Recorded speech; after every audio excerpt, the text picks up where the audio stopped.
Our adventure begins. Welcome to Fire-Breathing Kittens, an actual play 5th edition Dungeons & Dragons podcast. Every episode has a self-contained plot with a beginning and an end, so you can listen to these adventures in any order. Each micro-plot fits into the overarching macro-plot of the whole season.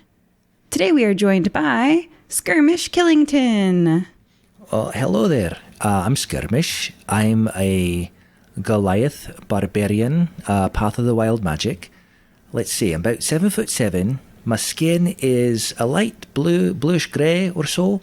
I've got natural occurring, what look like tattoos, but they're really just markings all over my body. And I'm only wearing pants because shirts I find too confining and shoes also too confining. My eyes are green and I'm very excited for today's adventure. Pugsley Okapi. Hello, I'm Pugsley. I am a 3.5 foot tall goblin, an arcane archer. Oh, I have bright yellow eyes, black messy hair, olive green skin, and I got some new shiny leather braces that help me, do me tricks. And that's about it. I don't look at myself in the mirror quite as my buddy here does. Gatsby Silvestre. Bonjour tout le monde. Welcome. My name is Gatsby. I'm a tiefling warlock from the faraway realm of Albion. I've very much enjoyed my time here. Well, not all of it, actually, but the less said about that, the better. I'm a journalist and a writer with an on-again, off-again relationship with the truth, and we shall see how I can make the very tall man and the very short man fight this episode. So, fingers crossed, eh? Maybe you can use someone to help you, and that someone is Berta. I am Berta. I am a bruja with no telltale signs. No broom, no black pointed hat, no sweeping black dress. I mask myself as a cleaning lady in an office building. My only weapon is an electrified swifter. I make my way in this world by piecing together people's lives, only by what they may have thrown away in their wastebaskets in their office. I love it. Today's adventure is a bit different than most. This is a companion episode, an experiment in storytelling. 2 groups will be presented with the same settings and non-player characters, but the outcome depends on how you interact with them. Players, the fate of the NPCs are in your hands. Unlike many of our stories that take place in the port city of Nicomoy on the coast, this adventure is set on the fringe of the tall forest in the west of Guaso. You are in the hybrid zone between a standard deciduous forest and the lush rainforest famous for its treetop city of Metafav. And the group yesterday didn't know this, so I'll just tell you, I'm about to list 4 locations that you can choose from to start in. So this paragraph that I'm about to read, don't zone out on. These are your 4 possible starting locations. Now they're paying attention. Zooming in on the planet from high in the sky, the first thing visible from this height is the tall forest's emergent layer. That's location 1. Flowering treetops peak above the canopy. Okay? Possible starting location 1. Emergent layer. Deeper in, branches and leaves make up the canopy layer. Location 2. Lots of leaves. Beneath the cluttered, dense greenery of the canopy, sturdy, thick wood trunks of the shaded understory level hold up the weight of the branches above them. Location 3. Tree trunks. Lastly, hardly any light filters down to the forest floor. The zoom view ends at a brown leaf resting on a footstep, a hint of a creature that stalked here in the past. Location 4. The forest floor. Party, would you like to start your adventure in 1. The emergent layer, 2. The canopy layer, 3. The understory, or 4. The forest floor? You can visit these 4 destinations through the course of your adventure today at any time. There's no punishment, unlike petting zoos and finding clues in Doo Doo the Poodoo at the Zuzu when you guys were like told not to travel in between locations? Don't worry, you can go there at any time. Where do you want to start? I always say start from the ground up. Also, being 3.5 feet tall, 120 feet in the air is quite terrifying. Well, You know I what's- guess... Oh, I guess because of our differences in height, my preference is to start at the top. But I'm willing to start at the bottom as long as we get to the top, because being from a mountain village, I do prefer the higher altitudes. Well, as far as I'm concerned, we're just in a big old forest full of trees. It'll make sense just to stay down at the bottom before we start shimmying up all these trees, and we'll all just fall down again. So I think we'll end up at the bottom wherever we start anyway. Well, I would prefer the branches and the leaves, only because I sit well on branches with my swifter, and I feel I like to sit and watch from above. Ooh. So it sounds like the party is mostly going towards forest floor, but beelining towards the canopy right after that, right? That works for me. And then Berta is sitting on her swifter, hovering slightly above the ground on the forest floor, not deigning to put her feet in that puddle. I don't know. Berta, you tell me. Does that sound like you? I'm thinking rather the second alternative. The second alternative you said was branches and leaves. So that's where I'm wanting to be. So I can sit on a branch, you see. I like to sit. Since I don't get to sit when I clean offices very much, I prefer to sit when I can. Okay. Well, perhaps she could be our scout. She could give us a bird's eye view of what's going on. It may be it depends on the thickness of the forest, don't you know? If it's too thick, I can only see to the next tree. So please don't overburden me. One, I'm sitting and resting, and two, I may not be able to see far. No, I'm sorry. I didn't mean to do that. I just was trying to say I think that's a good idea, sitting on the canopy. I think that's a great place to start. Thank you. All right, I'm just the DM. You guys tell me what you decide. We can start on the top, I suppose. Maybe I'll just tie myself to Skirmish so I don't fall. Pugsley, if Alright. it makes you feel any more comfortable, once we are up at the top, I can just push you off. And you'll make your way very quickly towards the ground. Well, at least as far as the rope will allow you to fall before you get caught. So I'm all right being tied to you. He's being tied to me, from what I understand. Oh, it's okay. I can cast Feather Fall on him, and he will fall gently towards the ground. All right. The last time I spent any time with you, I'm still actually behind a couple days, so, it took a little while to figure that out. But, okay, I'll trust you enough to start up the top. It's like that song by that guy. I started at the bottom now. No, that's the other way around. And then a quick note to self, I do not actually have Feather Fall as a spell, so we'll see how this ends up. Quick question from the DM. Are you starting at 1, the emergent layer, 2, the canopy layer, 3, the understory, or 4, the forest floor? And you all decide. Let's go with the emergent layer, I guess, eh? Tippity top top. Top to the bottom. Top? Yes. Okay, tippity top top. Okay. Is that the sky view? That's from the sky top? view. Too high for me. I can't sit in the sky.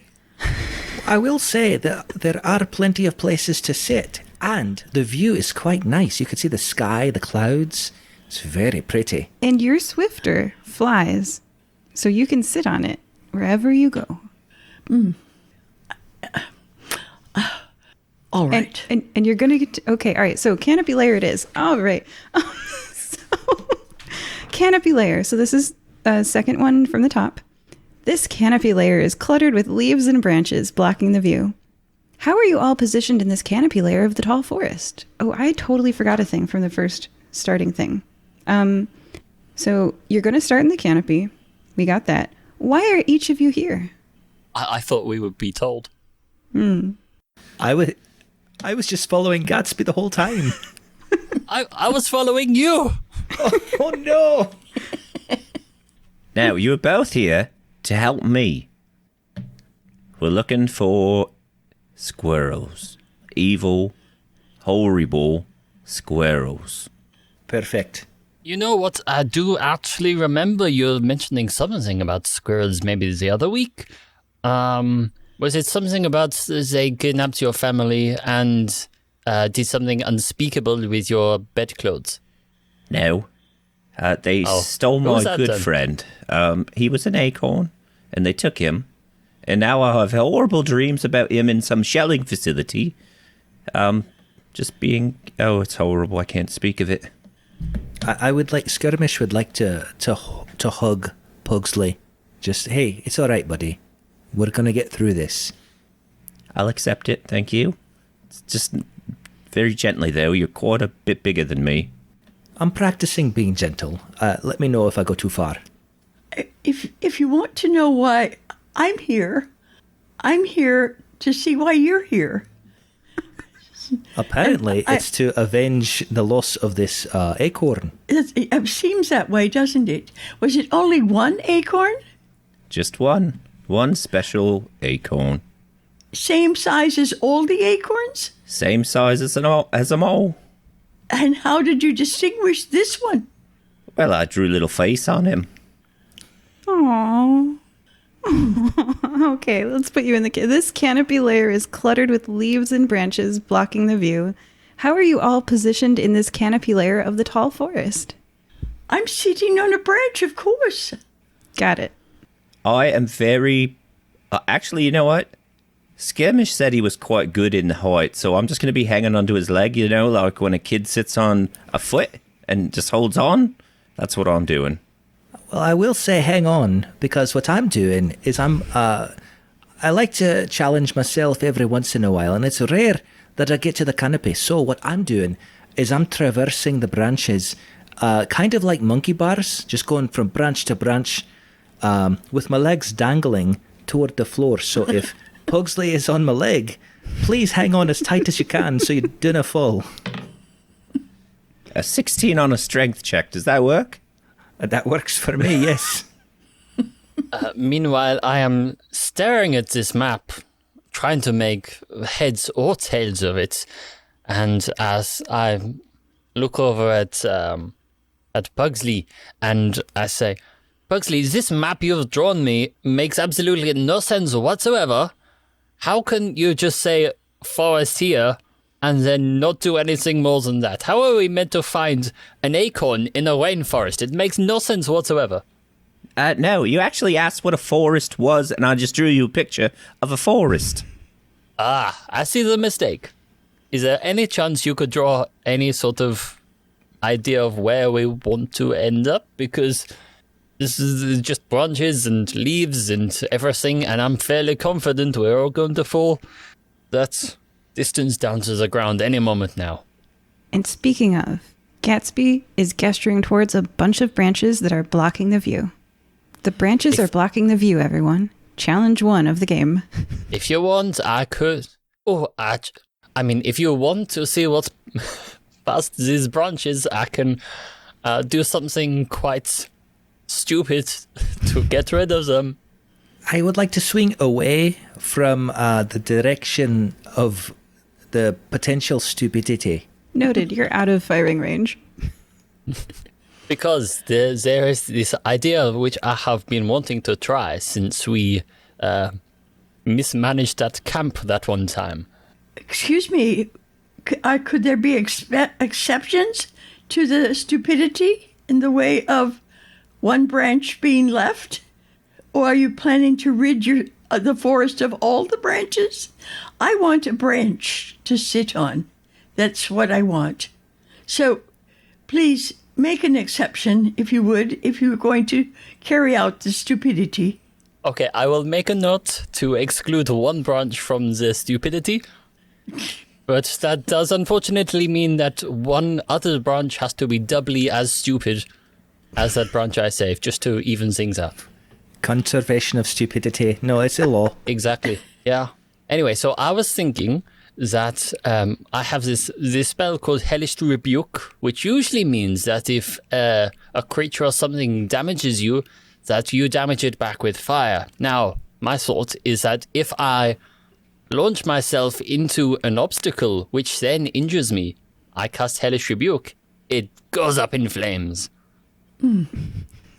Force normal is still force. Exactly. So if I basically headbutt something and it injures me, I just swear at it and it goes up. Let's see it happen. Could I just lend you my electric swifter that you could touch it and then it just is zapped into extinction rather than flames in the forest? I'm afraid of the flames in the forest, but I think if you zap a branch here and there, we would get views of the acorn possibly and other things. Who knows? But not have the full forest go up in flames except the branch I'm sitting on. Please consider that. I would like to move to the branch that Berta is sitting on. It seems to be the safest place in the whole forest. That branch ain't going nowhere. Don't worry, I can magically save that one branch from the fire. Everything else is fair game as far as I'm concerned, but I'm sure it will be fine. It's not a raging volcano. It's more of a je ne sais quoi of fire. I'd like to say quoi myself. I'm sure you will all be fine, probably. It will be particularly embarrassing if we all died at the first hurdle. What about the acorn? Oh, yeah, what about Nedwood? Nedry. Is it Nedry or Nedwood? I'm looking at my backstory. Yeah. Oh, yeah, Nedry. Oops. Well, how about, you look up the name of the acorn we're actually trying to find. I'll just go and sort this. It's been a little while. And I will make my way over to this wall of branches and swiftly headbutt the nearest one. Headbutt. Yes. Can you explain, please? Well, I take my head and I thrust it into the wall of branches so that it injures me somewhat. You see a trickle of blood down my temple. And I say, oh, yes, that's the good stuff. And I cast a Hellish Rebuke to light it all on fire. Just the wall, not, the rest of the canopy, because that would be irresponsible even for me. All right, let's see it. Apart from that one branch, I promise. Of course. Skirmish is waiting in great anticipation for what is about to happen. I'm hanging on for dear life. Oh yeah, I'd like to pick up Pugsley and sit him on the branch between me and Berta. We're all sitting side by side. So if there's any sort of a hit point number attached to the wall of branches, I did 23 fire damage. Oh my goodness. I was thinking like 1 or 2 hit points for this leaf. That burns. You said it's not like a volcano, but No, it goes up into the emergent layer like whoosh. Rather than your view being obstructed by leaves, don't worry, Berta, you're looking very concerned. Your branch is safe.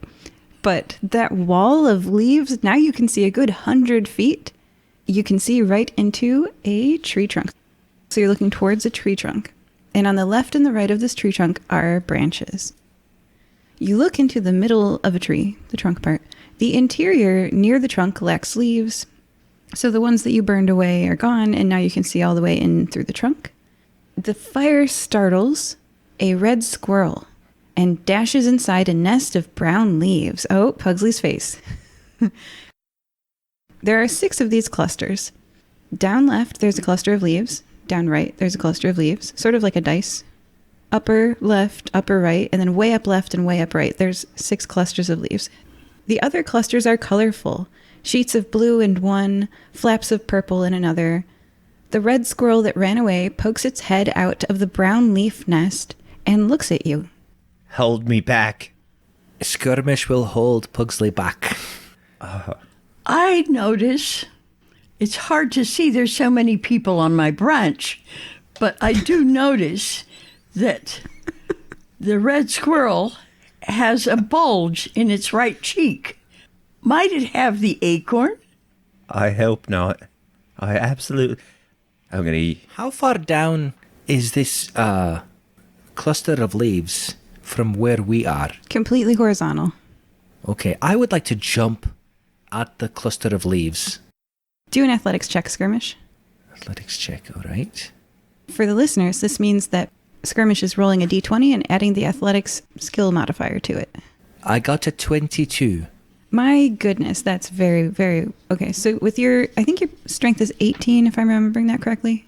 Actually, it's 29 now. I have some great... I went shopping. Okay. And I've got a lot of great items that make me very, very strong. Yeah, so with your 22 for style and your 29 in your actual length jumped, you make it to this tree. Picture giant branches. It's able to support you with no problem. Excuse me, I thought he was jumping into leaves. Each leaf is a small squirrel nest about the size of a squirrel. Okay. But it's part of a branch, correct? Like I'm jumping to a branch with these leaves? You're jumping onto a branch, and wedged into a Y in the branch is some leaves. Are some leaves. I'm going to attempt to grab this squirrel. Oh my gosh. Okay, yeah, it's incredibly startled from the fire. It's never seen fire in its life. Go ahead and make a grapple check. Is that just a straight strength roll then? Yeah, and it's going to try to escape. So we got a 17 to try to escape. I got a 21. It fails. Okay, so you succeed. You have grabbed a squirrel. It starts yelling at you. Berta mentioned it's got a little something in its cheek. I'm going to try to do a scoop out to find out what's in there to see if it's Nedry, because I would like to avenge my friend. Please take 36 piercing damage as it bites you. And you succeed and retrieve an acorn. And when I said it starts yelling at you, I mean literally, in a fast, high-pitched voice, the squirrel opens its mouth and says, "Give me back my nut! Give me back my nut! You're taking my money! He's robbing me! He's robbing me!" Oh, hello there, little squirrel. I didn't know you spoke common. Otherwise, I would have just spoken to you instead of being so aggressive physically. My name is Skirmish. What is your name? Hello, It's a pleasure to meet you. Look, my friend Pugsley, do you see that little guy over there on that opposing branch? And I face, since I'm grabbing him, I face him toward that branch so he can see Pugsley. Pugsley is standing there with his hands on his hips, like... Peek. Yeah, that irritated little goblin. Do you see him? Yeah, I see him. I don't have any nuts for you. Give me back my nut. Okay, can you help him find his friend? It's a little acorn named Nedley. Nedry? Sorry. Nedry, yes. Nedry. Do you know anything about that? And the squirrel looks close to tears as it's staring at the nut that you have that it wants. And it's like, yeah, okay, I'll tell you. Roll an intimidation check. You didn't mean to, but... Okay. No, I'm trying to be as friendly as possible, but intimidation is fine. You're grabbing this. Yeah. Okay. I got a 17. Okay. Yeah. The squirrel says, "Near tears. All the nuts, we send all the nuts to Chet Chittertooth." Chat Chittertooth? Yeah, Chet Chittertooth. He takes the nuts to the lid of the forest. Then the nuts grow really fast there. They mature into trees. They grow big and tall, and they can make more nuts. And then, I mean, here it takes a long time for a nut to grow into a tree, and then he gives us our nuts back 3 times as many nuts. That's a pretty good return. So I'd like to shout at Pugsley and say, "Do you know a Chat Chittertooth?" Do I know a Chet Chittertooth? How did you lose Nedry? The squirrel stole him, but I don't know if I got his name. No, you don't know Chet Chittertooth. All right. So I'll say, "Look, I don't mean to be aggressive," and I give him back his nut. Oh, actually, first I show the nut to Pugsley and say, "Is this the acorn we're looking for?" And I try to hold it out so he can see it. No. Okay, I give it back to this little squirrel and say, "Sorry, here's your nut. Can you tell us where to find this Chat Chittertooth?" I've never been there. All I know is that Chet says that he goes to the lid of the world, the lid of the forest. That's where he grows. Yeah, yep. I've never been there. I don't know. I couldn't tell you. Can I go back to my nest? Well, I don't know where to find the lid of the forest. Is that up, down, around? It's probably down. Okay, bye. Bye. Okay, I'll let him go, because I think that's as good as we're going to get information-wise. So, hey, we're going to go to the lid of the forest. I think that's where this Chittertooth person is, and he might have more information for you, Pugsley. Okay. How are we going to get down? Do not worry about it. I have you covered. No. Place one foot on Pugsley's shoulder. No. Don't worry. No. I'm sure the leaves will probably catch you somewhere down the line. Can I go with you? Yes. Okay. Thank you. As Gatsby kicks Pugsley off of Skirmish's leg where he had been clinging, like how you slide down a fire pole, Pugsley soars through the air and lands safely behind Berta on the Swiffer as you slowly spiral down to the forest floor. See, just as I anticipated. Mm-hmm. See, you are totally fine, I promised. Oh, when can I sit down again? You're currently sitting. You are never not sitting. You are sitting atop your broom, Swiffer thing. But he's on it too. Okay, the moment you reach the floor... Yep, the moment you reach the floor, it tilts and Pugsley falls off. Oh. Thank you. I don't think it can hold two, especially a pug. I've been called worse.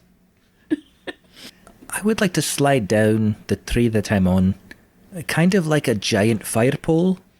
Yep, you safely make it to the forest floor. And on the way, do a survival check. All right. I'm envisioning the Hulk with Eric Bana and him like jumping tree to tree. I got an 11. Okay, yeah, you are stopping yourself with your hand along the way down, and you grab an orchid. So when you reach the ground, you have a flower. Oh, I put it behind Berta's ear and say, I've got something for you, my dear. I don't like flowers. Then I respectfully retrieve it from her ear. Thank you. I apologize for being so pushy with my flower. I put it in my pocket of my pants. Thank you. I'm a lady, you know. Oh, yes, I will respect you as such. I apologize.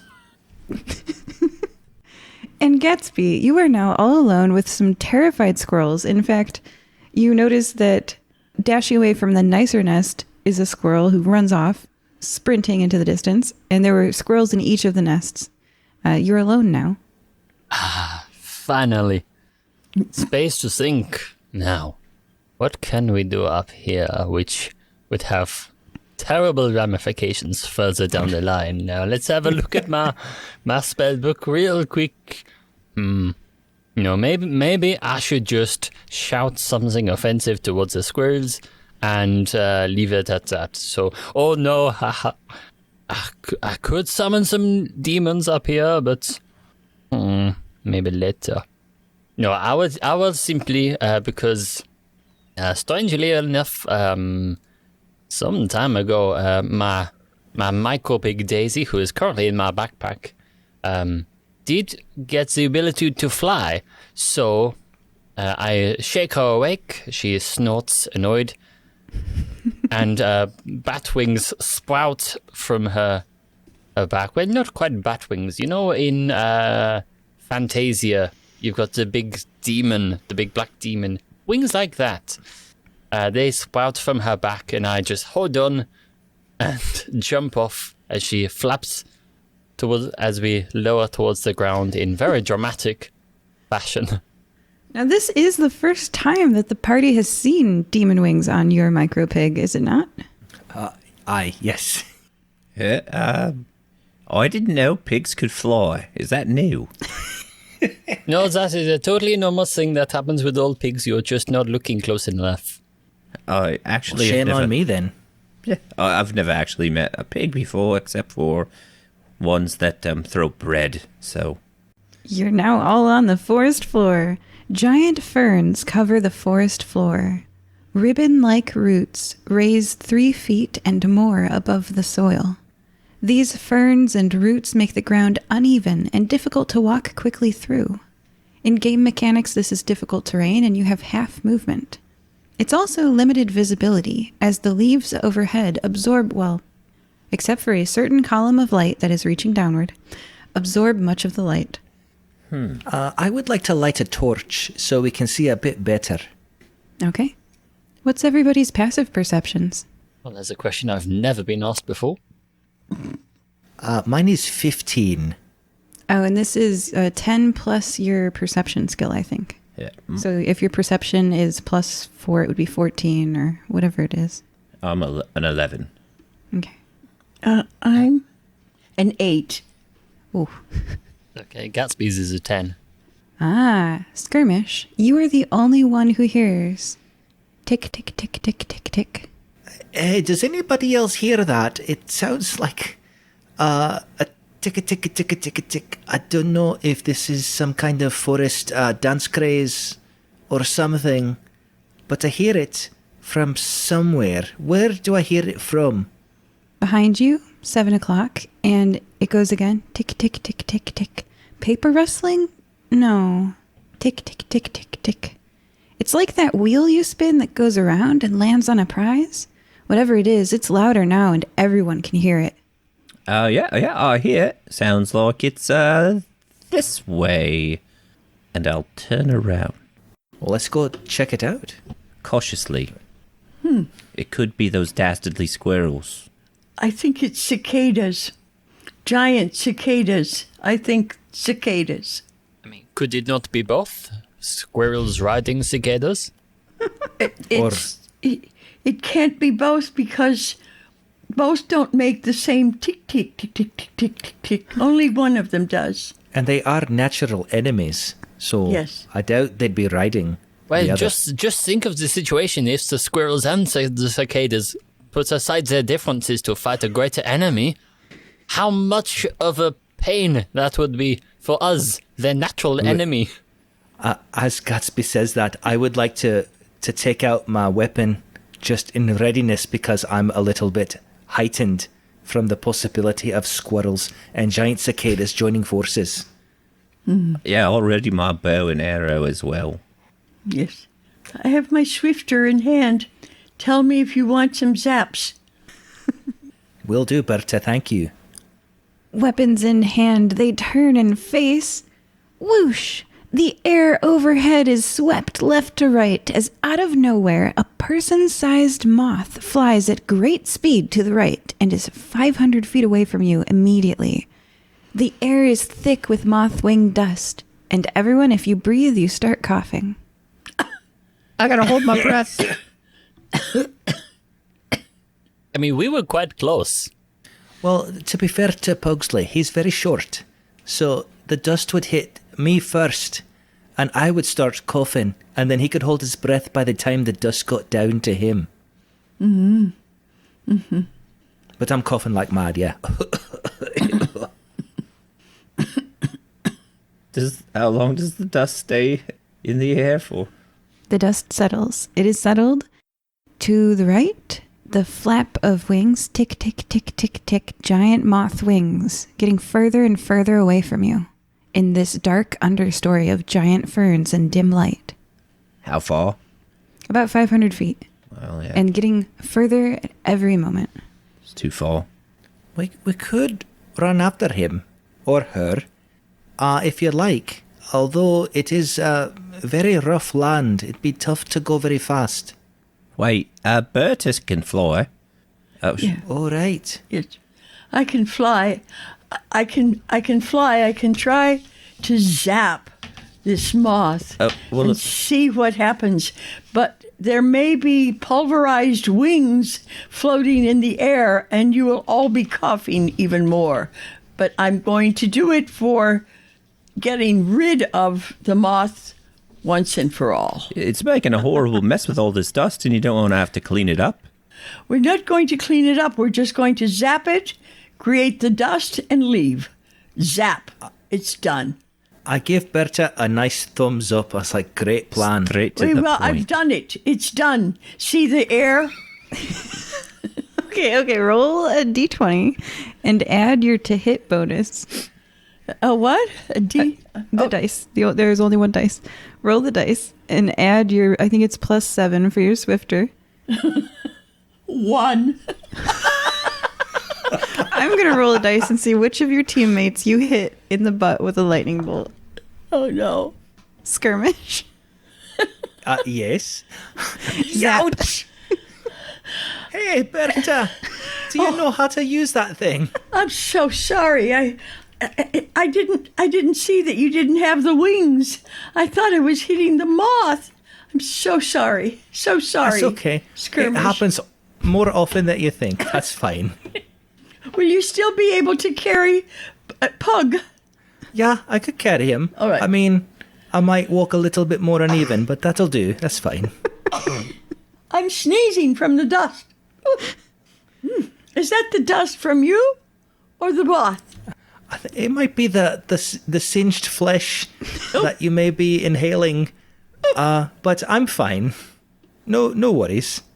DM, is there any damage associated with this zap to my buttock? 26. I would like to use my feature of stone endurance to reduce that, if I may. All right, it's electric or lightning type, I think is D&D. Okay, so I reduce it by 6. So, I'm sorry, what did you say it was originally? 26. All right, it'll be 20 now. Wow, this is quite an adventure. All right. Yeah, so the moth is really hard to see. It's getting really far away. It's definitely outside of the range of any attacks now, and it's going off to the right. What do you all do? Moth, the person with moth wings. There we go. Start following it, I suppose. So we're looking for the lid of the forest, not the lot of the forest, which is where I think a moth would go. Any signs of an acorn on the moth? It was too quick to I had to hold my breath really quickly. Gatsby, what do you do? Well, I think back, and actually, could I quickly roll the history check? Yes. I would think that Gatsby is probably laughing his butt off at this mishap. Well, I'm trying not to, because I'm busy trying to get my quill and paper out so I can draw this fantastic scene so I don't have to remember it. I have a picture. So I'm busy scribbling down all the details about this crazy situation, but then I think, person with moth wings. That seems awfully familiar. Have I lied about that before? I might have done. What is an 18 get me on a history check universe? Universe responds. A moth-winged flying creature is most likely an eckenblim, an invasive species from another plane that comes and kidnaps children to turn them into eckenblim, and artists, because they can't make art of their own. They kidnap an artist and turn them into eckenblim, which sucks all the creativity out of them. They stop being able to make new art, but they can forever make the perfect versions of art they made before. So they're cultural parasites. And the dust that comes off of their wings is incredibly dangerous. It's both the method that they use to turn people into eckenblim. Both means only two things. It's 1, the method that they use to turn people into eckenblim. 2, the way that they open portals into other worlds. And 3, if you die with that dust in you, it has so much magical energy that you rise from the dead. No awareness of who you were before you died, just with the craving for brains. So you're an expert. All right, everyone. I've got some good news, some bad news, and some more good news. The good news is I know what this thing is and what we are dealing with. The bad news is it's incredibly dangerous and we could all potentially die. And, from all the dust, because that could possibly kill you or turn you into one of them. The good news is that I'm immune, so no worries there. Well, that is good news. I'm glad I you're know. immune. Yes, sorry, did that... Of course, if it's you, so good news, bad news, and bad news. Well, no. As it turns out, I've already got this dust in me. I was at NikaCon, and it was all over the place. And so, what's a little more? Also, you're It's no fine as problem. well. Okay, fine. So, more bad news. So Pugsley. I think I'm immune too, because I understand that they don't like office buildings at all. Since I clean office buildings, I have all that dust on me, and they're quite allergic to it. So they usually don't touch office cleaners at all. I feel quite a great immunity. Thank you very much. Oh, and Pugsley, how are you feeling? I think I'm a little shorter. Then what? I don't know where I was going with it. I'm okay. I held my breath. I'm a little lightheaded now, but I don't know. That's up for the god of this universe currently to decide if I was successful in not being dusted. I have bad news for you. No. You were dusted before you ever came to this forest. No!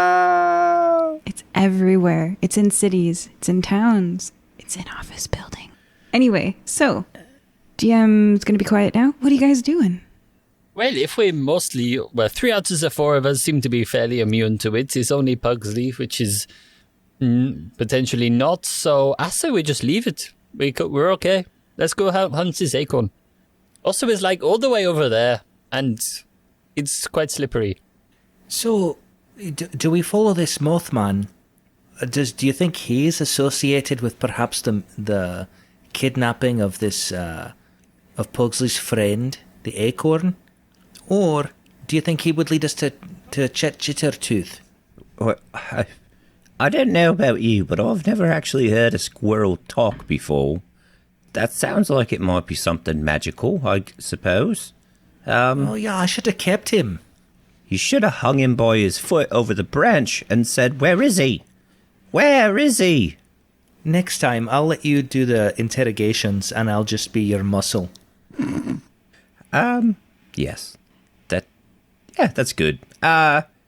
Would you guys say that you're having a chat here? Yeah, sure. Yeah, I think so. A huddle? You've been talking. You've been like, whoa, there was a moth. You were coughing. Would you say that you've been stealthy? Oh, no, not at all. No, not at all, no. I would say it's the opposite of stealthy, actually. I gotta talk pretty loud to get all the way up, another 6 feet up. And Skirmish has got the passive perception of 15, right? Correct, yes. Skirmish, a fern rustles at the 3 o'clock position. I turn quickly with my hammer brandished. I whisper to my cohorts and say, "Look, that fern was rustling. Be ready." I'll fletch my arrow and draw back.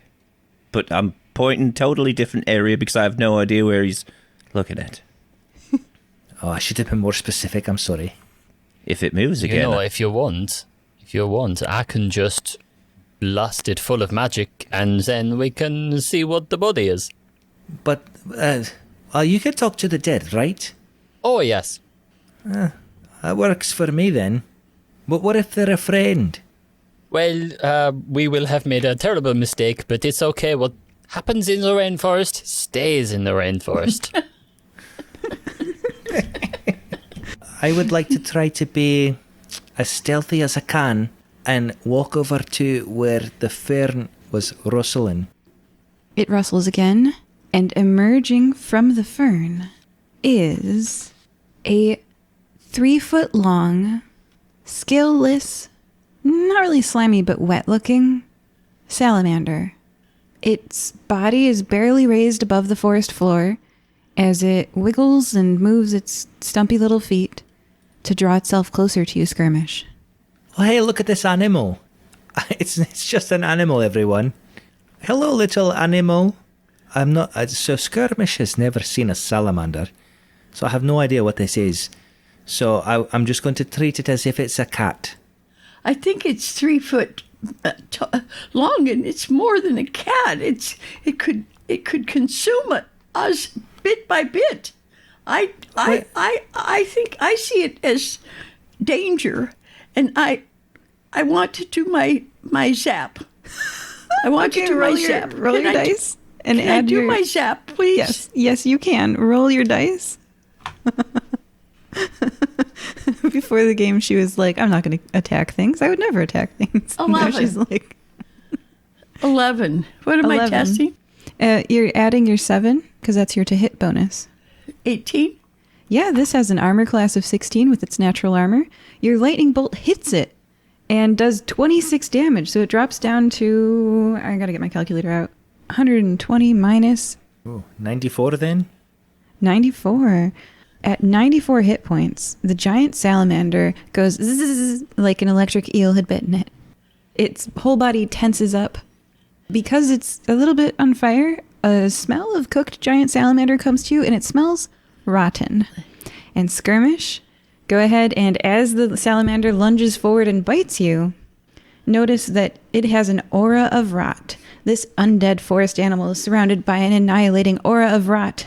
All creatures other than the undead and fiends who can smell odors, so if you can't smell, you're immune from this, and who start their turn within 30 feet of the undead forest animal, take 9 necrotic damage. Skirmish, this happens to you as it runs towards you and bites you. Do I get, is there a to hit or a dexterity saving throw or anything? Does a 17 hit your AC, Skirmish? It does today, yes. Okay.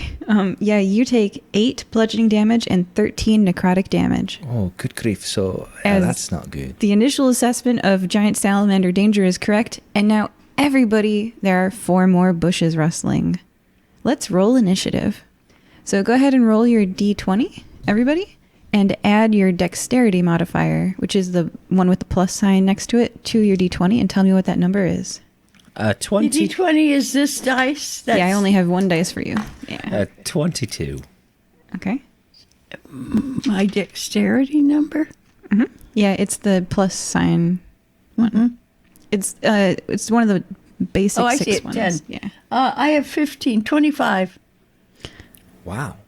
Sure. I got a 19. Oh, wait a minute. It's fine. It's fine. Don't worry about it. Gatsby. And Gatsby is bringing up the rear with a big old 6. Okay. I'm going to roll for these. So would everyone just mind taking Gatsby's corpse with them on the way out? What happens in the forest stays in the forest. Yeah, that's fair enough. Does that include bodies? Well, we'll see. Okay. So we've got the turn orders. Berta, Pugsley. Oh my gosh, Gatsby, you really are last. Okay, I'm going to read this turn order off. It's Berta, then Pugsley, then something, then Skirmish, then something, then something, then something, then Gatsby. Gatsby, I'm really sorry. That's okay. I get a lot of time to look at my spells. Yes. Okay, so everyone go ahead and pre-roll, and Berta doesn't have to do this. Go ahead and pre-roll your to hit and your damage, and I'll give everybody like 30 seconds to do that. We're going to say nothing, and the podcast thing's going to auto-truncate. It's really nice. I'll give you 30 seconds to pre-roll your to hit and damage. This is an obviously malevolent giant salamander. And it is about 30 feet away from the rest of you as Skirmish has walked over to it. That means all of you don't have to have the aura of rot, but you can tell that if you were to get any closer, you would start taking necrotic damage and gagging from just how bad this rotting salamander is. Which end is rotting? All of it's rotting.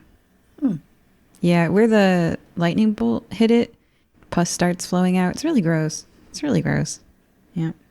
And I will say that Skirmish, now that you're really close to it, it looks like when you have your torch near it, the light itself is burning and crisping the little skin of the undead salamander, which is weird.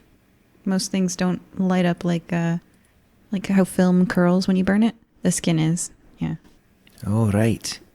All right. So Berta, you are first. You are 30 feet from this giant salamander, which is oozing pus from the lightning bolt that you just dealt to it. What do? It smells real bad. I plug my nose to begin with. All right. And secondly, I give it 10 zaps. Zap, zap, zap, zap, zap, zap, zap, zap. Okay. All right. To So rid you can do one. Go ahead and roll your dice and add your 7. And if it's above a 16, then total, then you hit it. 11. It is not above was it an 11 on the dice or an 11 after adding? Okay, 11 add 7. and 11, and what is the other one? Add 7 to every to hit roll you make. So add 7 to 11 and it's 18. That 18. hits. Great. So you I deal got rid of it.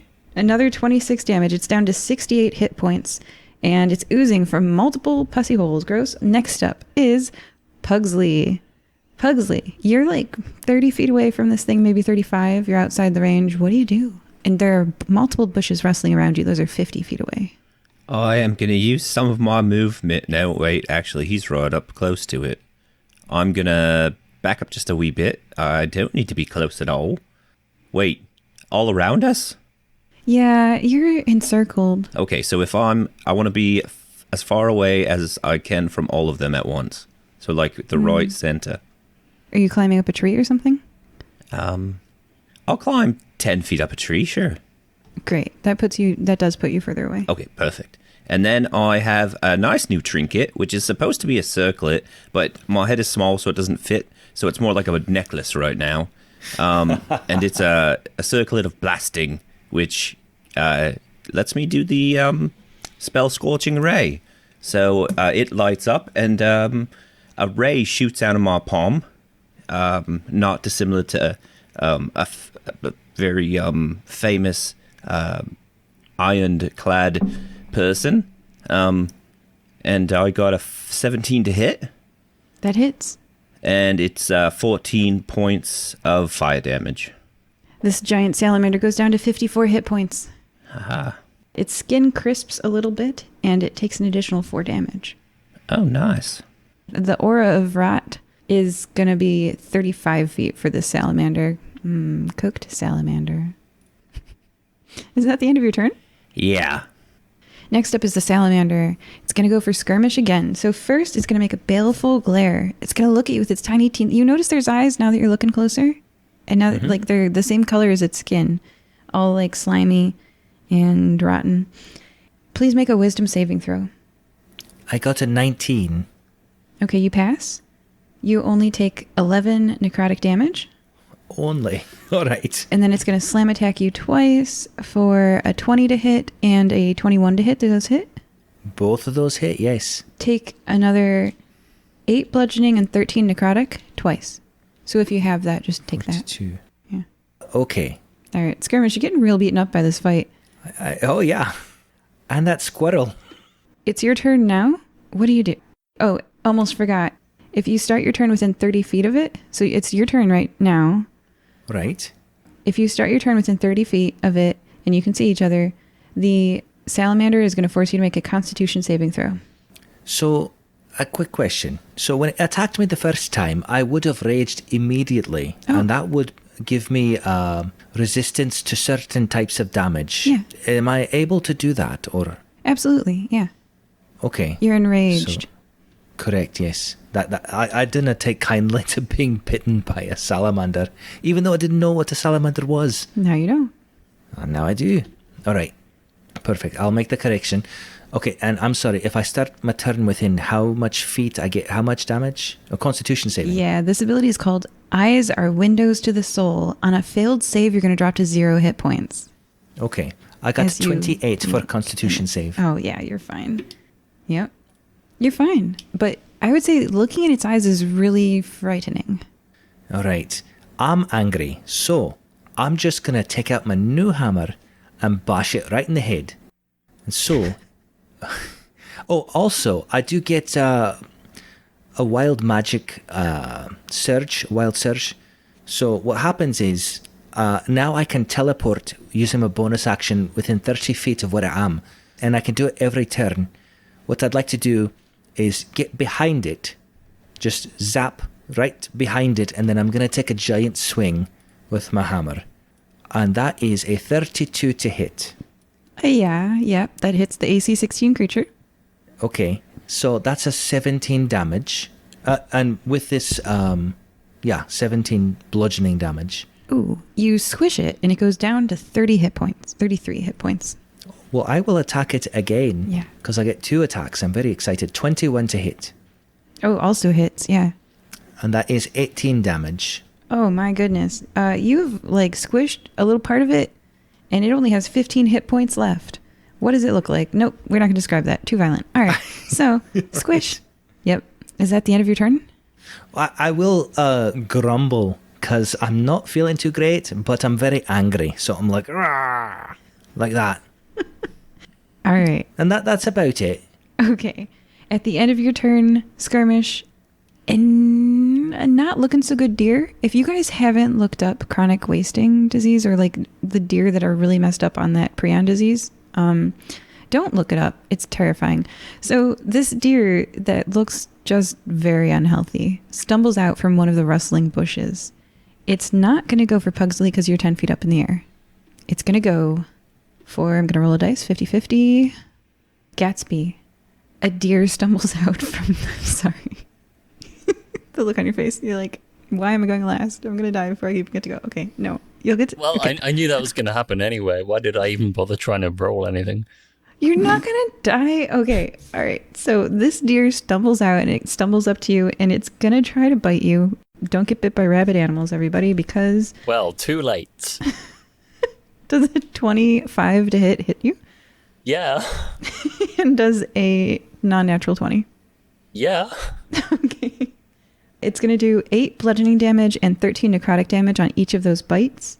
And then it uses 1 baleful glare, where upon rearing back with a part of your cloak in its mouth, it looks you in the eye. And please make a wisdom saving throw. Righto. Save of 23.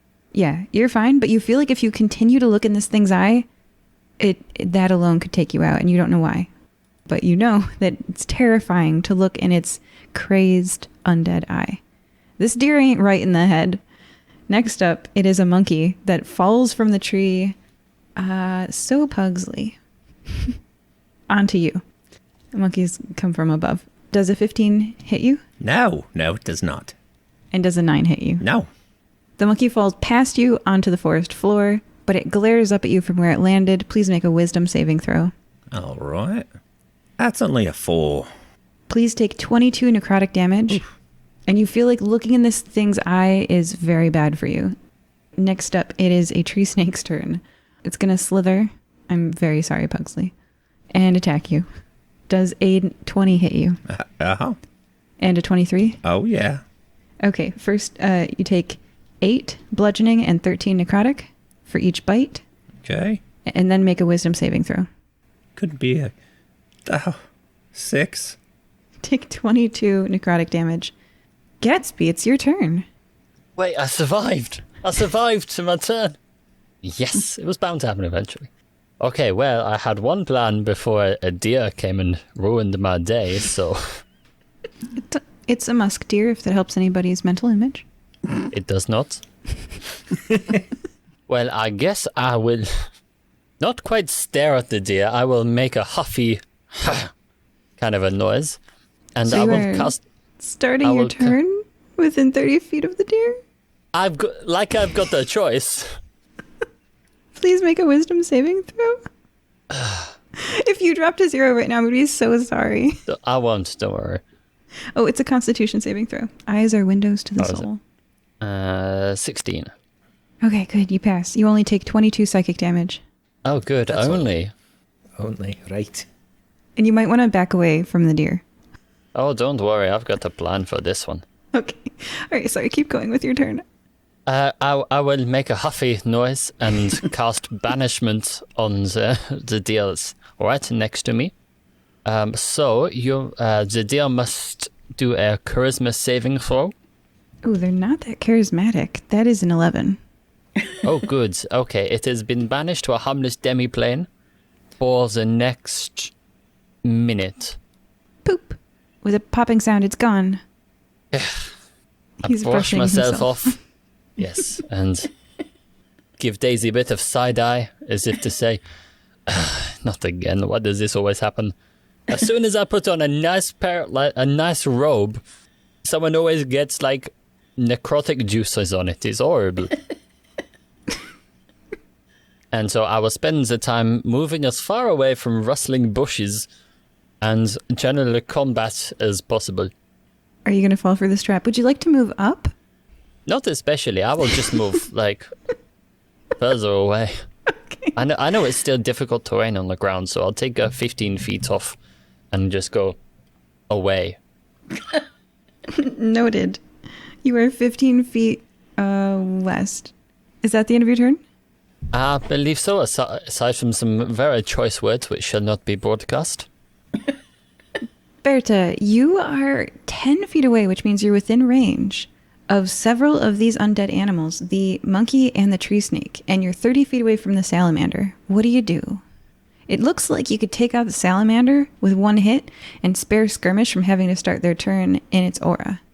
Yes, I think that's a wise move.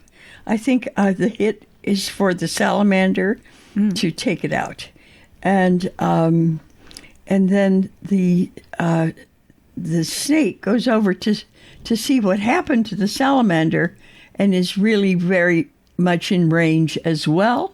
So might as well take care of the snake at the same time. Zap, zap, 2 zaps. I have innumerable zaps left, so 2 is not going to be any problem. That takes care of the snake and the salamander. The only thing left now is the deer. Is that right? Pugsley is sending hearts in the chat. You know what? Yes, the snake and the salamander are kaput. I am crossing them off, and this frees Skirmish up. That snake near you, Pugsley, dead, thanks to Berta, you know? Yes. I would like to give a salute to Berta. Like, wow, Yes. fantastic. Could I get some points? Berta. Could I get some points on dexterity? Yes. Yes, plus 2 Shall I permanent roll my dexterity. dice? Yeah, let's see if you hit those animals. Just roll once. 17. Oh my goodness. Yes, plus 7. You absolutely murder that. You know what? It explodes. The snake explodes, and the giant salamander, and it smells really bad, but it'll dissipate. Don't worry, just like that dust. All right, that ends I your have turn. I have air freshener in my cleaning supplies. It's wonderful. Do you mind? Does anyone mind if I use my air freshener? Zzz, Please do. zzz. It's lavender, don't you know? Oh, ooh, this is delightful. And instead of the aura of rot, Skirmish and Pugsley are going to start their turn in lavender. Pugsley, go ahead and start your turn. You are pretty close to the monkey. I'm going to ignore the aura because of the lavender. I actually messed up pretty big last time, but that's all right. So I'm going to take the appropriate number of attacks I can take this time, which is 3. So the first one was 17. And you're attacking the monkey? Yeah, attack the monkey. That hits. Okay. And You're using a bow and arrow to shoot it with something? Yes, with arrows. And it's just regular arrow, 12 damage. Oh, wow. Yeah, it looks real bad. Okay. Not and halfway bad, but, you know, okay. that did something. 15, does a 15 hit? No, that misses. Okay, so the second one misses, but I'm going to do because it was a magic arrow that I was shooting at him this time. This was a bursting arrow. I can do a thing called I like to call it kind of the bowling stance, but I kind of move my body and it curves. He's not the only one. There's still a deer, right? Yep, there's a deer and a quail. Whoops. Okay. So I kind of like shift, like when you're bowling and you want your ball to go to the other side, and the arrow curves, and it's going to hit the deer then instead. The deer is currently in a demiplane. No, Yep, so it's just deer's- going to not do that at all. It's just going to hit Gatsby in the rear end. No, just It could kill me. It can hit the the tree snake's gone, and the you know what? Gatsby didn't see this sneaking up behind him, but this adorable little half-foot tall quail with undead eyes that smells real bad is sneaking up on Gatsby. No one saw it coming except for you, Pugsley. Oh, there we go. So I'll hit that then, which, let me just double check. I think, Which instantly kills it, and no more said about it. well, this is the thing. I said I was using a bursting arrow, which I didn't read properly. Curving shot. When you make an attack roll with a magic arrow miss, you can use a bonus action to reroll. Oh, so, okay, I'll use my bonus action. That would be a natural 20. No joke. Yeah. Okay, so the bursting arrow is going to hit it, and it actually is also going to blow up and everything within a 10-foot radius of it. Hey, Gatsby. Takes 2d6 of force damage. which is 8. It's not so bad. That's not bad. That's not that bad. Oh, so it takes 8 force damage, plus it takes the actual arrow damage, which is 3. 8 plus 1, 9. So 9 plus the 8 force damage. All right, it's down to 32 hit points. That quail. And Gatsby? Boom. Oh no. All right, is that the end of your turn, Pugsley? Well, That's it's enough. not the first time something's blown up in my face like that. Oh, I get one more attack, actually. So I'll go for the monkey again, 18. Oh, to hit? Yeah. That hits. And then 10 damage. Okay, it's down to 8 hit points. Excellent. And that's it. All right, next up, the salamander. That's dead. And Skirmish, you smell a lovely lavender aura. I have a slight smile. I'm still raging, mind you. I'm very angry, but comforted at the same time because I love lavender. Anyway. There are 2 enemies. One is 30 feet away from you and is under the tree and is in an aura of lavender, which is why it's not currently murdering Pugsley. Another one is even further away, slightly further away. Wait, no. I think Gatsby's actually pretty close to where Pugsley is, like within 10 feet. And there's a quail that has now been spotted. It is teensy tiny, so you all kind of missed it at first. But that quail don't look right. Mm-hmm. Okay, so first what I'm going to do is use my bonus action to teleport right on top of the monkey. So I'm right there, and I say boo, first of all, to try to intimidate it. And then I will swing my hammer at it. Mm-hmm. And it only let's has see. 8 hit points left, so go ahead and just describe what happens. All right, so I got a 30 to hit, and I got a 21 damage. And effectively what happens is he by a tree? Yeah. Okay, so he merges with the bark of the tree as I swing the hammer, and he becomes one with what's left of him into the bark. And it makes a nice abstract painting of sorts. And I kind of look at it with my hand out to kind of observe, yeah, that'll do, that's very nice. And I'm very proud of the art that I've created.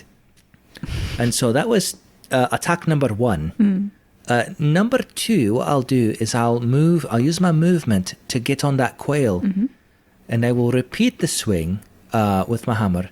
It And is that is difficult terrain. So you were 30, well, you teleported. Okay, so yeah, you can go 15 is half, right? So yeah, you can go to the quail. Well, I have 40 feet of movement per movement, so I can get there.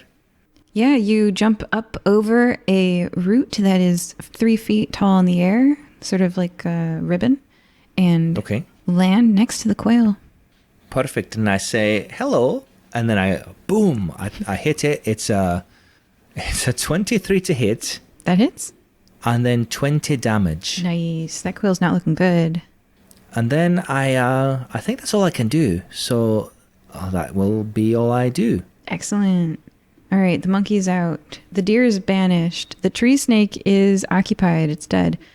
We're back to Gatsby. There's just one quail and a banished deer. And the quail it smells really bad, but the lavender is masking the awful. But it does look at you. So I'm going to roll a dice because, hold on, we're doing starting of turns. And let's see where the quail looks. Hey, Skirmish, you know how you slammed that quail with your hammer?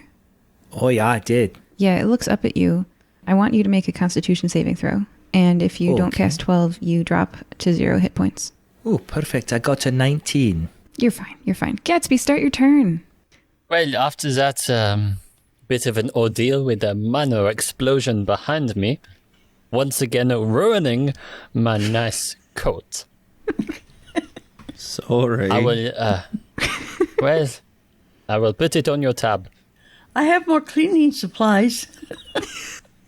We're going to need a tailor for this. I will turn around, give Daisy a bit of a squeeze. She makes an eldritch squeak, and 3 tongues of eldritch magic burst out of her, because we are casting Eldritch Blast, which go for an unnatural 20, a 19, and a 16. Those all hit. Those all hits. An explosion of feathers. For a total of 38 damage. Yep, that is one less quail in this world. Describe what happens. Well, 2 hits the quail straight off. It kind of gives a panicked, undead squawk. The third beam goes directly down the throat of the quail, and it starts inflating like a balloon. Up until the point where it just gets bigger and bigger and bigger, and then it starts floating off for a little bit up towards the canopy, and then you just hear a and then a few minutes later, all the blood and viscera will just gently waft down into the surrounding atmosphere and probably poisoning a couple of plants. Except that from the viscera came I saw an acorn. Did you see the acorn? You know, you didn't see an acorn. I saw an acorn. It was when it was gagging, and then nothing happened at that time. But when it went up into the air and the innards came out onto the ground, that acorn fell with them. I saw it with my own eyes. I saw it. Okay, there was an acorn. It was an acorn on the ground from the quail. It had somehow enveloped the acorn, swallowed it, I don't know. The acorn came out of the quail from the sky. Yep, there's an acorn lying on the ground right now. Is it Nedry? No. There's no eyes. There's no eyes, but it was an acorn. It's a gross acorn now. All right, So, and Is it related? Could we ask the acorn where your friend is? Oh, hey. So the relationship that I had with Nedry was sort of a one-way relationship, whereas I would confide in it, and I would just pretend that he was agreeing with me, you know? You mean it didn't really communicate? Well, I would like to say that he did in his own way. Yes or no? He's very shy, you know. To me, he did. I'm confused. Some people call them like make-believe friends, I guess. Would it recognize another acorn? Not from a different tree. I see. Would you be able to approach this acorn and see if there might be any knowledge of your friend? This acorn on the ground. It's very close to where you're standing, I believe. All right, I'll pick him up and I'll whisper. Since you seem to have the power thereof. Have you seen Nedry? the acorn is facing the other way, and it's very muffled. The other way. Okay, I'll turn the acorn. Which face? Now that you've got it close to your ear and you're listening to the right side of it, the face of the acorn, it says, "Thanks, What? that smelled really bad." No, doesn't see anything. And I'll just toss him back into the floor of the forest. I appreciate it. I'm only So trying. I don't. I'm only trying to help. No, I appreciate your help. I'm not so sure. No, 100% I do. It's lovely smelling here now. Hello. Who's that? Hello? Who's that? Hello back. A voice calls loudly through the dense undergrowth. Post-combat, the giant ferns still populate the forest floor, albeit with a bit more decoration than before, as splatters from the defeated zombie fauna adorn the flora. It's still difficult terrain apart from this clearing that you guys made fighting. "Hello," calls a voice loudly through the dense undergrowth. "I heard fighting, are you all right?" A 5'2" tall, half-gnome, half-elf woman with platinum blonde hair, rosy skin, and green eyes pushes a fern out of the way and steps into view. She's wearing a deep green shirt with a black waistcoat embroidered with green flowers. She's also wearing black pants, calf-high boots, and a short black cloak. Well, to be honest, I could go for a short rest. "Would you like a healing potion?" Oh, absolutely. Do you happen to have any? Oh, yeah, I make them. And she hands you a vial. It's made of glass, and inside it is a shimmery golden liquid. It's got little, glitter in it, and it sparkles in the dim light. Do I trust this lady? Do an insight check. All right. Examine her face and her expression. I rolled a 16. Okay. She looks concerned for your well-being. Oh, well then I will consume the potion. You are healed to full, Holy crap. and you are full of Eckenblum dust. Oh. You have reached maximum Eckenblum dust fullness. You could become an Eckenblum. Your character doesn't know this? Okay. All right. But I'm feeling pretty good, right? You feel fantastic. Well, fantastic. That's all I know. Well, thank you very much. What is your name? Anaril Evanera, magical mercenary at large. Evanera. Do you happen to know Rooney? That's my little sister. Oh, I met her earlier. She's great. Yeah, she tries really hard. I would say more than that. She succeeds in many capacities. She does. She's so good at sewing. Look, she embroidered this, and she points to the black waistcoat embroidered with green flowers. Oh, that's beautiful. I agree. That's very nice. What are you all doing here in this forest? Looking for an acorn? Trying to find an acorn in a forest, yes. But not just any acorn. A special one. We've just finished finding a needle in a haystack, so we have hope.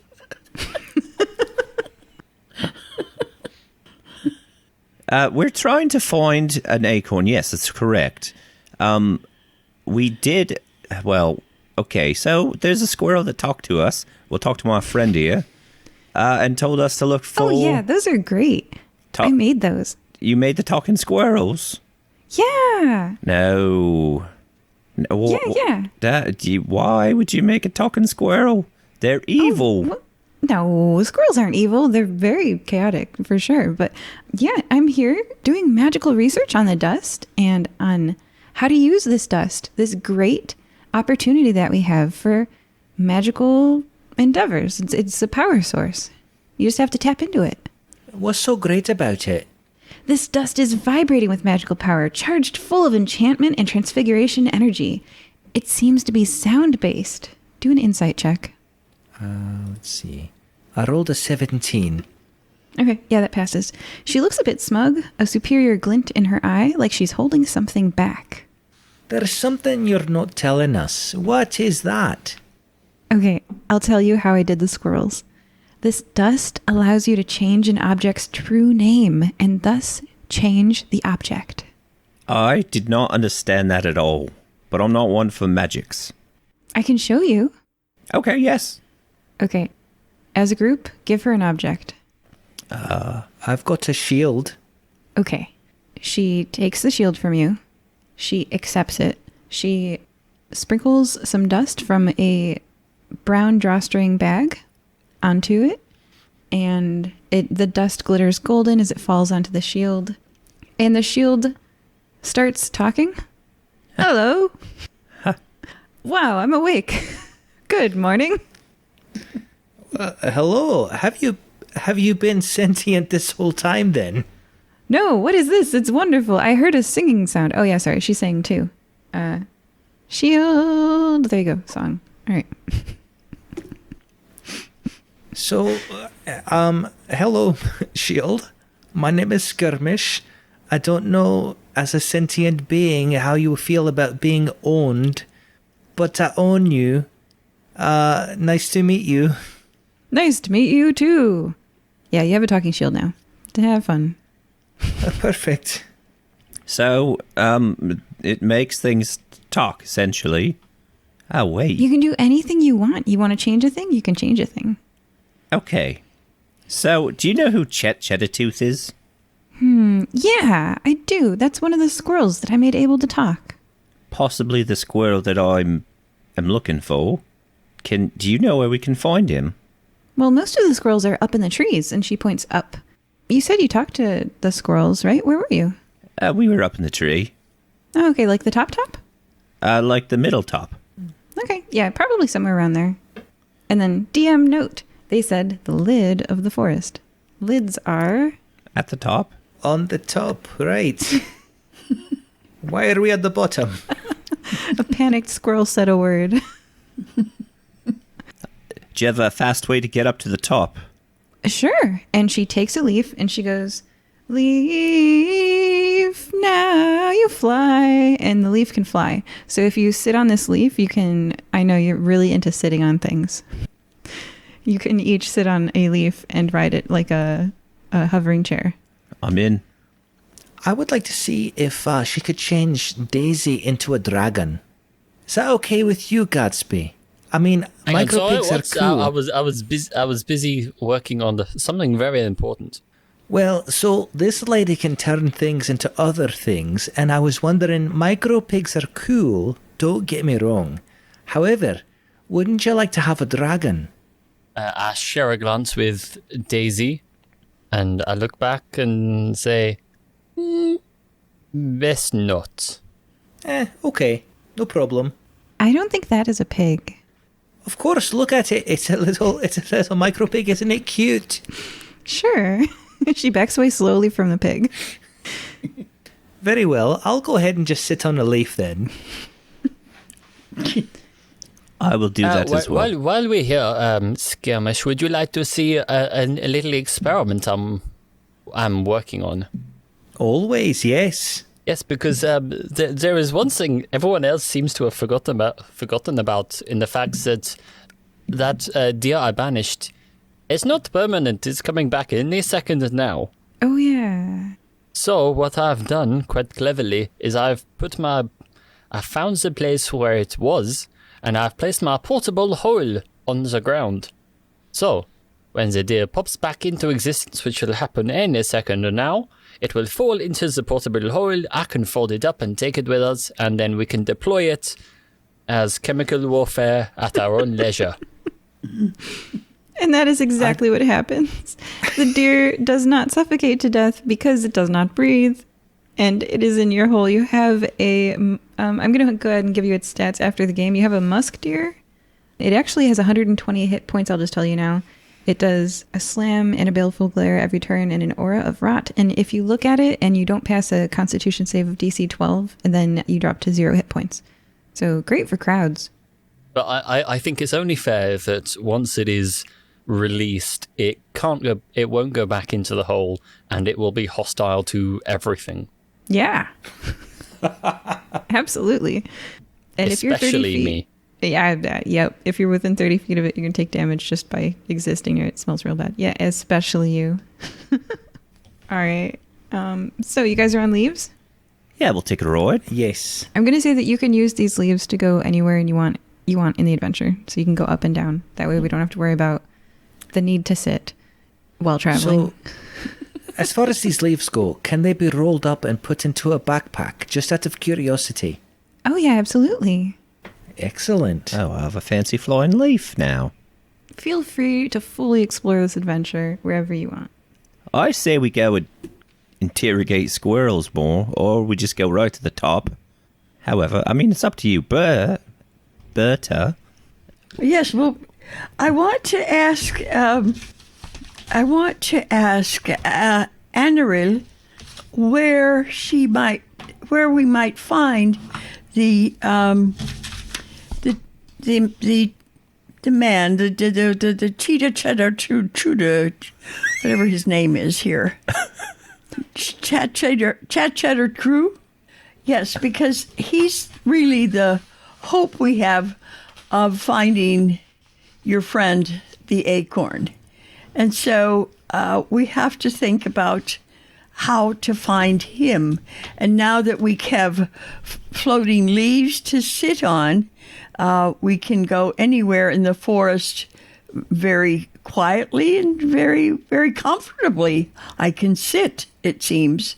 So that's good. But perhaps Anarel, what's happened to her?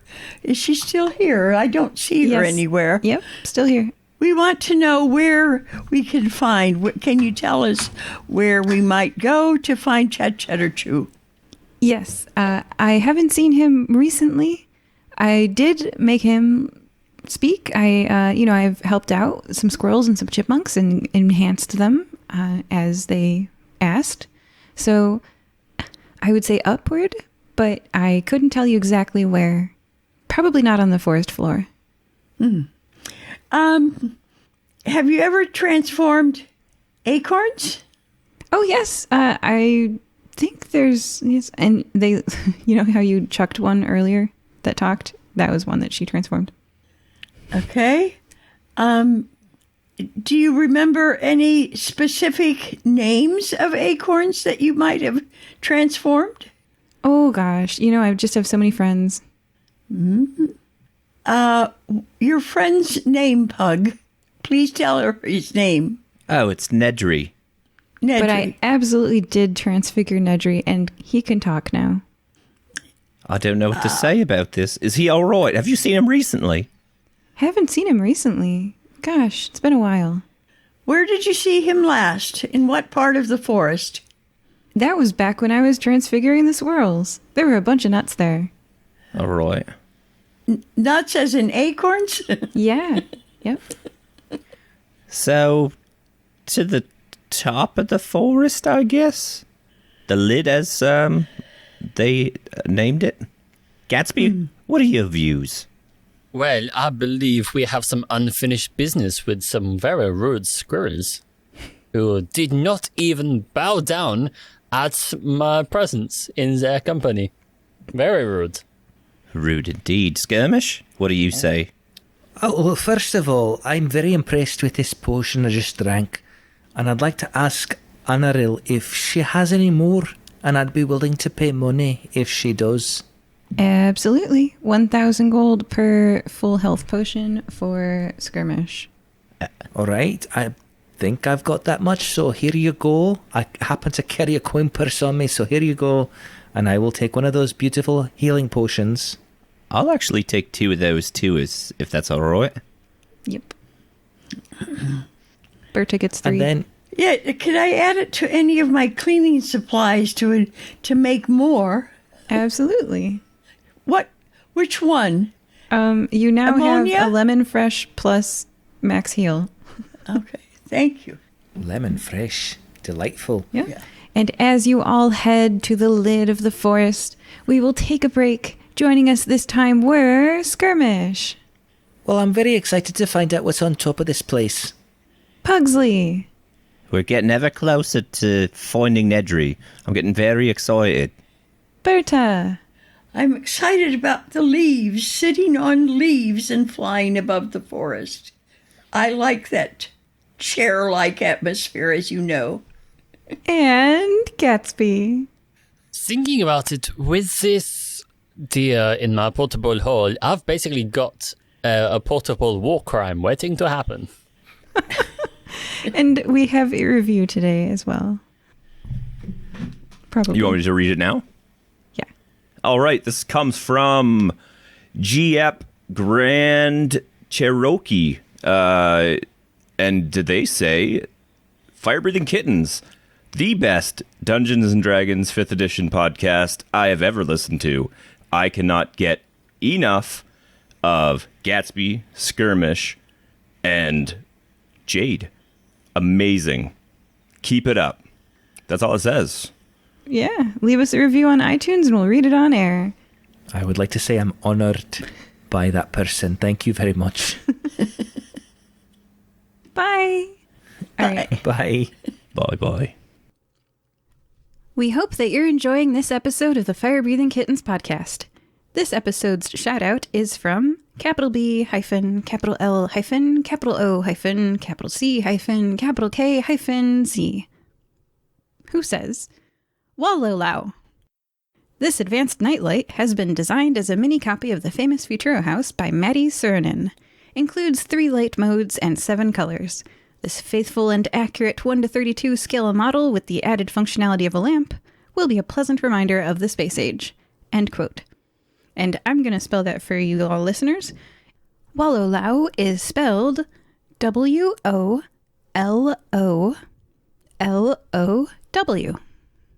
All right.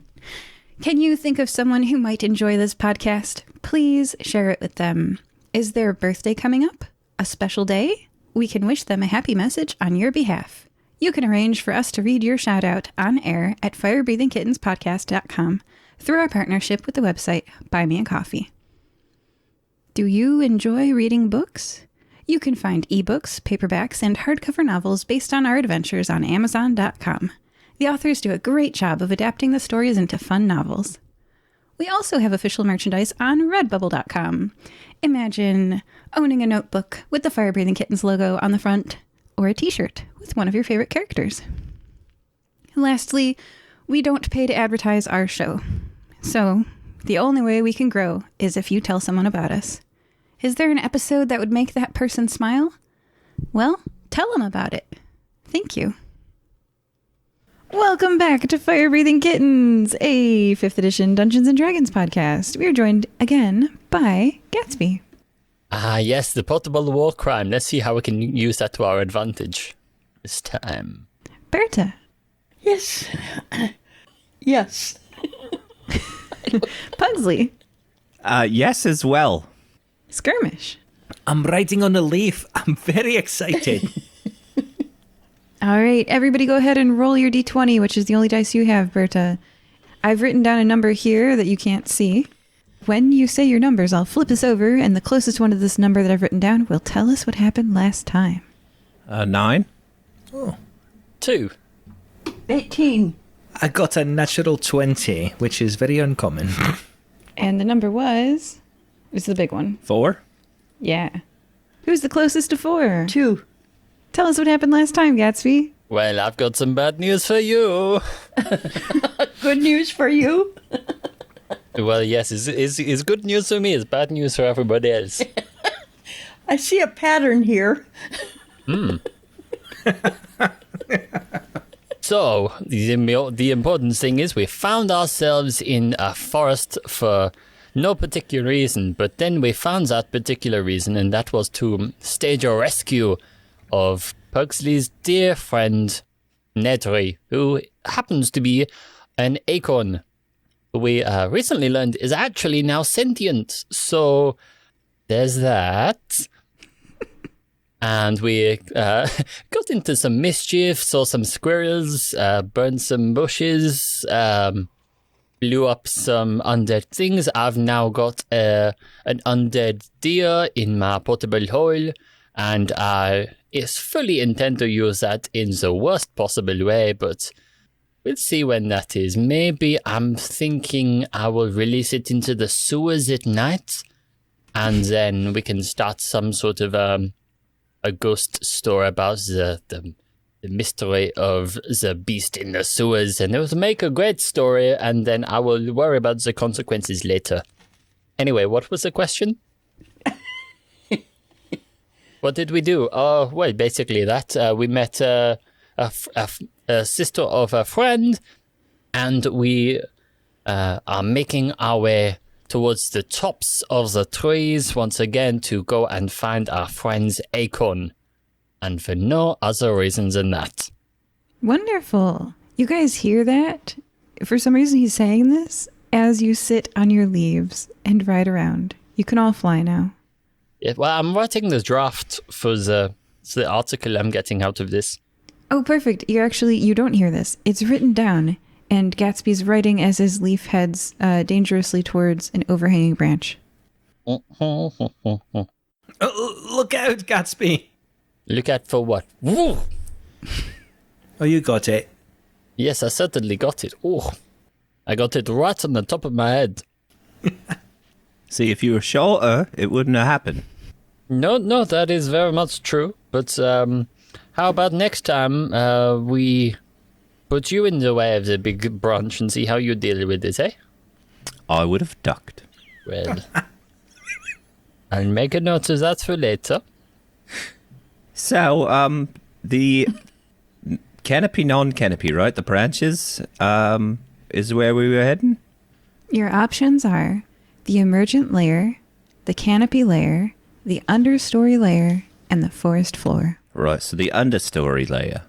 Well, we haven't visited that one, and we're on flying leaves, so traversing the different layers shouldn't be a problem. We could hit every single one as we go up, if you'd like to hit the understory first. Yes. Why not? Sure.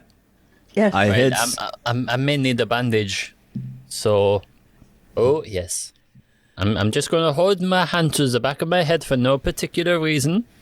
And maybe have a little lie down. Visual joke. Luckily, it's a giant leaf. As a visual joke for the listener, he is indeed lying down. It's not a joke. I'm actually quite in pain. He's gone again.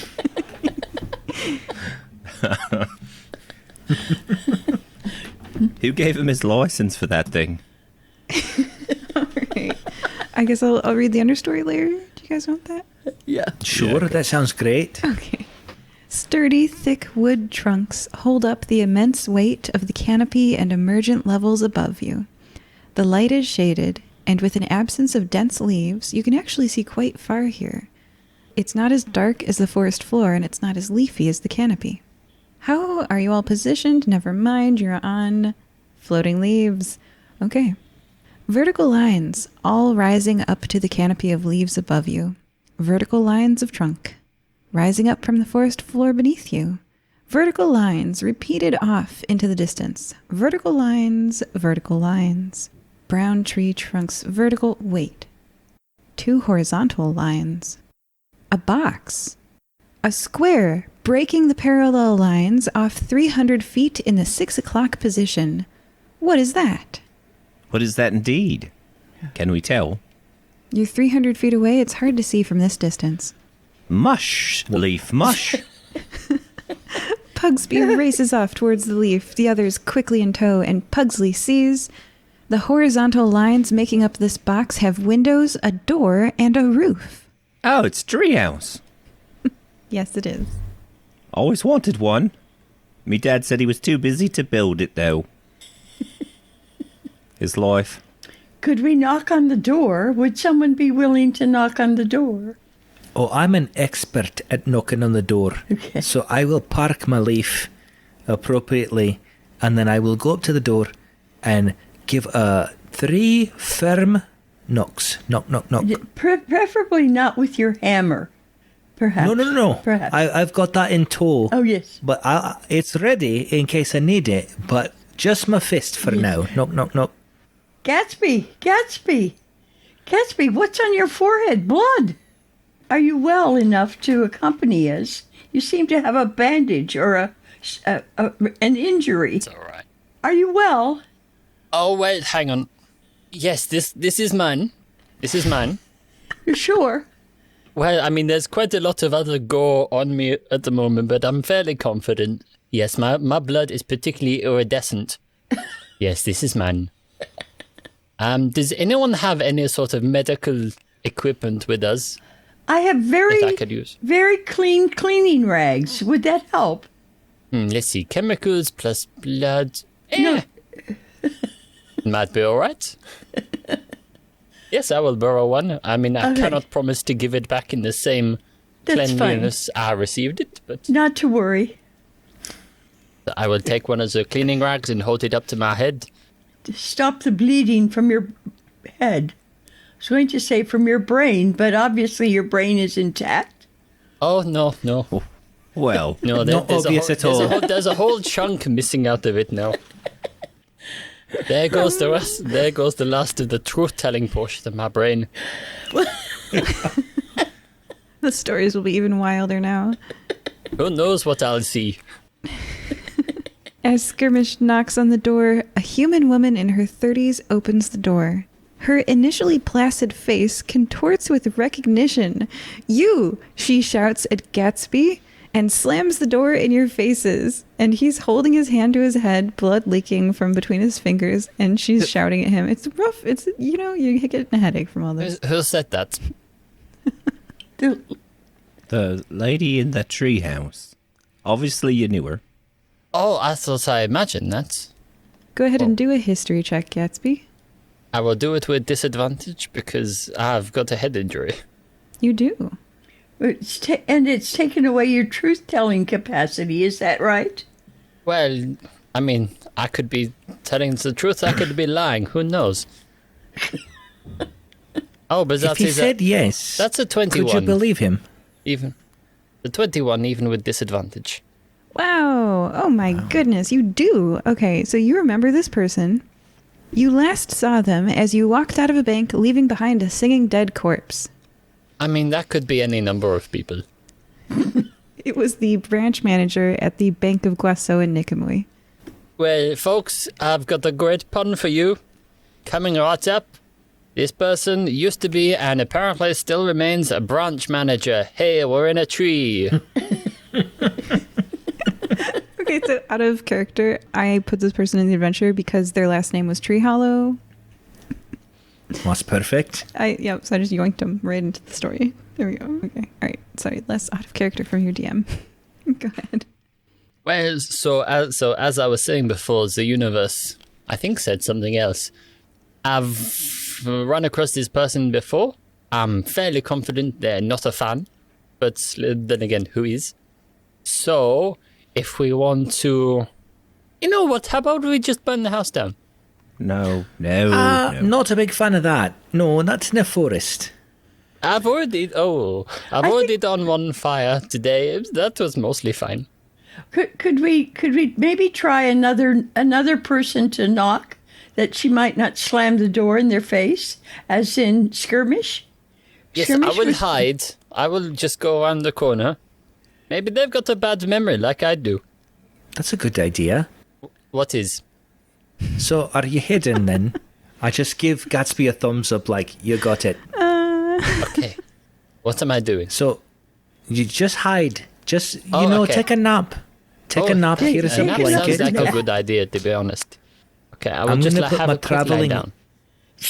My big leaf that I travelled on, I'm going to put on top of Gatsby. So now he's just covered in a leaf. Nobody can see him. Oh, but everybody can hear him, unfortunately. I will try to knock again. Knock, knock, knock. The door opens, and with Gatsby out of sight, the offense removed from her eyeline, I guess, I don't know, she says, "Great. Yet another thing to go wrong today. Of all the people to knock on my door and bother me, again, it's fire-breathing kittens. You got me fired, you know," she points to the obvious snoring leaf. "I bet you didn't even care."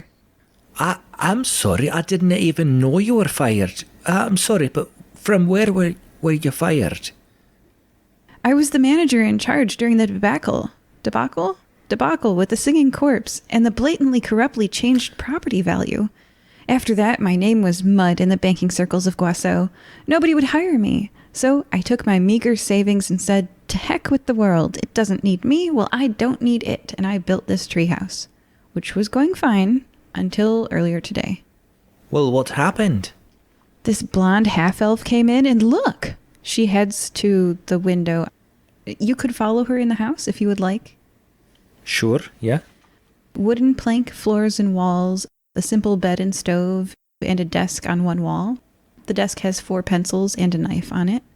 She points through the window so you can see down from this angle, points out and down to a tree that is playing a role supporting her home. You don't perceive anything unusual. It looks like a tree. Investigation check. I got a 22. My goodness, you pass. It's a tree? You don't know. I mean, it's mostly bark. There's a tiny bit of sap oozing out of a woodpecker hole about 10 feet down. So, what exactly is the problem, madam? I built my house on this tree. It cost a lot of money to magically stasis it. Sort of like a gentle repose spell, but for trees. That blonde half-elf earlier today, she was messing around near my tree, and by the time I got outside, she's gone, and my tree's alive. How am I going to keep this house level with a tree growing under it? Ugh. She grabs the hair at the side of her head and tugs on it. So, you just want this tree to stop growing, is that correct? Well, I mean, No. I want my tree magically stasised so that it is both sturdy and not changing. Well, yeah, it's alive, but not growing, just kind of hanging out. Yeah. That's weird. Okay. Well, do you need help with that then? Yeah. I mean, do you think you can find her and get her to undo whatever she did to my tree? Well, we saw her just moments ago. You can ask any of my friends here. They saw her. She was making squirrels talk and all kinds of experiments. It's true, she was. Can you not just do your little spell again and put the tree back in stasis? It would cost a lot of money. She strokes her chin, thinking, I'd pay you 300,000 gold if you could get her to undo what she did. That's a fraction of what it would cost me to stasis a different tree, honestly, or this one again. And let's be real, you owe me, fire-breathing kittens. You could at least do this to help me. Okay, we can help you. We did meet her. She seemed very interested and somewhat friendly. We could talk to her. In fact, we have a friend that's very good with people outside. His name is Gatsby. He's capable of talking people into almost anything. I've never seen anything like it. Oh, almost anything. I'd like to go outside and I will remove the leaf from Gatsby and say, hey, excuse me, Gatsby, we have a job for you. I had the worst dream. I dreamed that we were just ordinary people rolling pieces of rock around with crude inscriptions on, and that none of our decisions mattered in the slightest, that our choices were determined just by a roll of the dice. It was awful. That sounds absolutely terrible. Anyway, where are we? Magical forest squirrels? Yes? Okay, good. That seems normal. Hey, Gatsby, do you remember that lady we spoke to earlier? The half-gnome, half-elf lady, Anaril? Do you think you could convince her to make this tree stop growing? I mean, probably. Anything else? Would you like her to do your taxes? Maybe. I don't do taxes. Oh, then you probably want to do those. Oh. I didn't don't, know so that was something. I know how bad it can be. Okay. Well, thank you for the tip.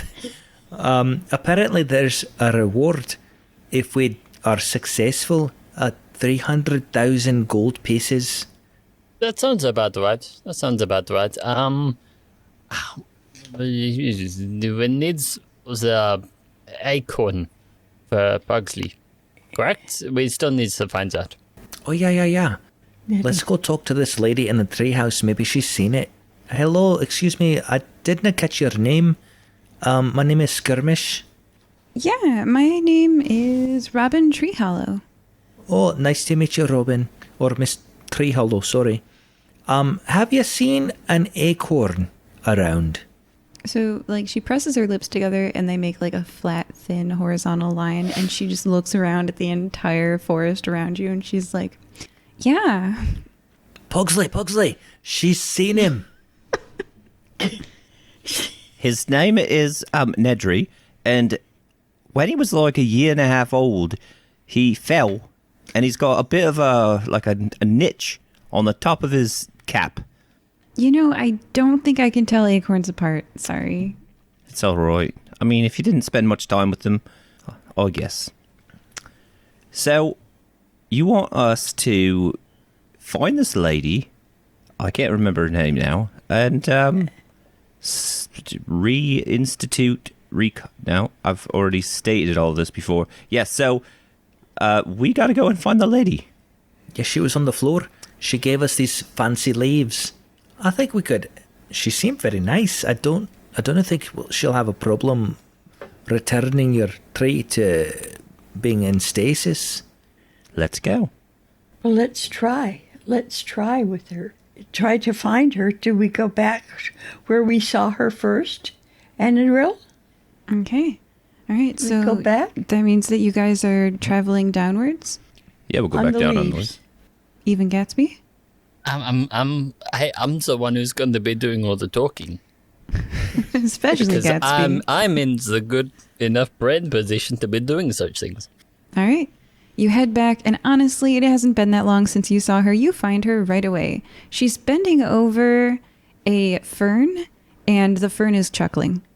I will take the opportunity to cast Glibness, which is a lovely little spell which just, for the time being, helps me with my social interactions. I will say no more about it until it becomes relevant. Okay. Okay, so, excuse me, person. She straightens and looks at you. We have 2 questions. The first question is, what am I doing here? The second question is, we met someone who wants a tree to not be sentient. Can you undo that? Oh, that's a rough one. I mean, is that killing it? That's a good question. Well, put it this way, maybe the tree wants to die. Oh, yikes. I guess I could talk to it. Are you sure it has to die for this? What is going on? Why do you want to do this? You're the one who brought up the idea of it being killed. Maybe it's just putting it into a coma until such a time as... Let's face it, how long do... Wait, no, what? What? Sorry. I was thinking of someone else. What species was the branch manager again? Human. Okay, so, let's just, put like a 70-year limit on it. Oh. So you want me to send the tree to sleep for 70 years? Okay. Yeah, it doesn't need to be a permanent thing, just until the person dies. All right, what are you going to do for me if I do this for you? I will write a favorable review for you in the Nicomoy Gazette and get loads of people over this direction to buy whatever it is you sell. I don't sell anything, but you know my sister, right? Rooney? Oh, yes. Bit of a buzzkill. Yeah, she is. And you guys agree about Rooney so much. She's the older sister who feels superior and, lots of stuff I could unpack. But I will say that, speaking of unpacking, she reaches into a pocket and pulls out a ring. And she hands it to you, and she goes... Hey, we other just met each other. This is for Rooney. Can you get her to wear this? I worry about her sometimes. And if she were to get into trouble, this ring would help. I mean, probably. Yeah, sure. Why not? Thanks. This is for your sister. This is for her sister? Yeah, I don't see her often enough, I mean, sometimes we both visit Dad at the same time, but apart from that, we don't hang out together. And it's just gotten a bit awkward as time has passed. Yeah. Yeah, sure, no worries. We'll get it over to her. Pugsley, could you hold this for a moment? Oh, of course. Yes, feel free just to put it on or anything if you want. You don't have any pockets or anything. If you want to keep it safe. All right. I'll put it on. Yeah, it only works on Rooney anyway. Okay. I'll get it on my thumb. I will say that I reunited with my sister recently, and there's nothing like just putting yourself out there, direct communication, just telling her how you feel. There's nothing wrong with that. I know it's awkward, but if you care about her, just let her know about it. I'm sure she feels the same way. Anaril is easily embarrassed, and she blushes, and just even thinking about that, and sighs, and goes, I can try. Well, that's all you can do. Yeah, that's good. So where is this tree? Well, if you'd like to hop on one of our leaves, or perhaps procure one of your own, we can take you there. Yeah, she sings at a leaf, and now it can fly. It's also blue. Oh, nice. And it's a good color. Yeah, using that dust for a different purpose. You lead Anaril to the tree, right? Yeah. Uh-huh. Yeah. Berta? Yeah. Yes. So, Anaril, this is the tree that this woman doesn't want to be sentient anymore, the woman who lives here. And so we would like to ask you the huge favor of making this tree non-sentient for at least 70 years, or a minimum of 70 years. And in the process, if there's any, in that process, if there's any way that you can help us in the search for an acorn, we would be so happy to go to the ends of the forest to find your sister, so that we can take care of all our tasks that are put before us, and so much of it would be due to your wonderful, generous help. We feel very grateful to you already. Thank you so much. Oh, wow. Well, you're so nice. And she gives you an upgrade to your Swifter. It now changes color to the color of your choice when you tap on it 3 times. It's not. You guys are so sweet. If you give this ring to Rooney, I mean, I'll try to talk to her. She looks at Skirmish. I'll try, but at least if you give her this ring, I'll know she's safe. We will work. Will do. Yes, we will work on that. Won't we, friends? Is everybody committed? Of course. And you guys know that Rooney is your coworker and teammate. She is in the Fire Breathing Kittens Guild Hall, so when you go home, you'll see her. So secretly, I would like to use my magical awareness, and as an action, I can open my awareness to the presence of concentrated magic, just to find out about this ring, if it's nefarious or, benign or nice or whatever. Yeah, you sense a revivify inside it. Okay, perfect. Yeah, that sounds very, very nice. Who's No problem giving it. May I ask who's going to carry it? Are you going to carry it after you investigate it? Well, I've already got an orchid in one pocket, and I've only got one open pocket left, so if any of you have more pockets, I'll gladly give it to you. I'll take it. I'll try it. Okay, perfect. Here you go. Yes, I have empty pockets right now, so I'll put it in my left pocket. If something should happen to me, please know the ring is in the left pocket. Nothing will happen to you. We'll take care of you. No problem, Berta. I'm not used to sitting on leaves, so it's precarious for me, but I'm trying. All right, Anaril is at the tree. Anaril gets to work. Anaril removes a brown drawstring bag from her pack. She also takes out a 20-inch long cast iron rod, wider at the handle and thinner at the tip. She bends down and waves the wand over her left leg, then her right. As she straightens and runs the wand over her arms, you see that a fine golden dust cloud is evaporating from her skin and clothes, as if vacuumed onto the wand. The dust clings to the cast iron like iron filings on a magnet. She takes the rod over to the tree, scrapes some of the dust off onto it, and sings. Insignia, insignia. As she sings, the golden powder melds into the rough brown bark and disappears. Although you don't notice any visible change, she turns to you and says, "It's dormant again for 70 years. Well, that's great. Thank you, Anaril. Thank you. We will go and find your sister. I have the ring, and my friends will help me. We'll go on the next leaves that come our way." Can you direct us to which part of the forest we should go for your sister?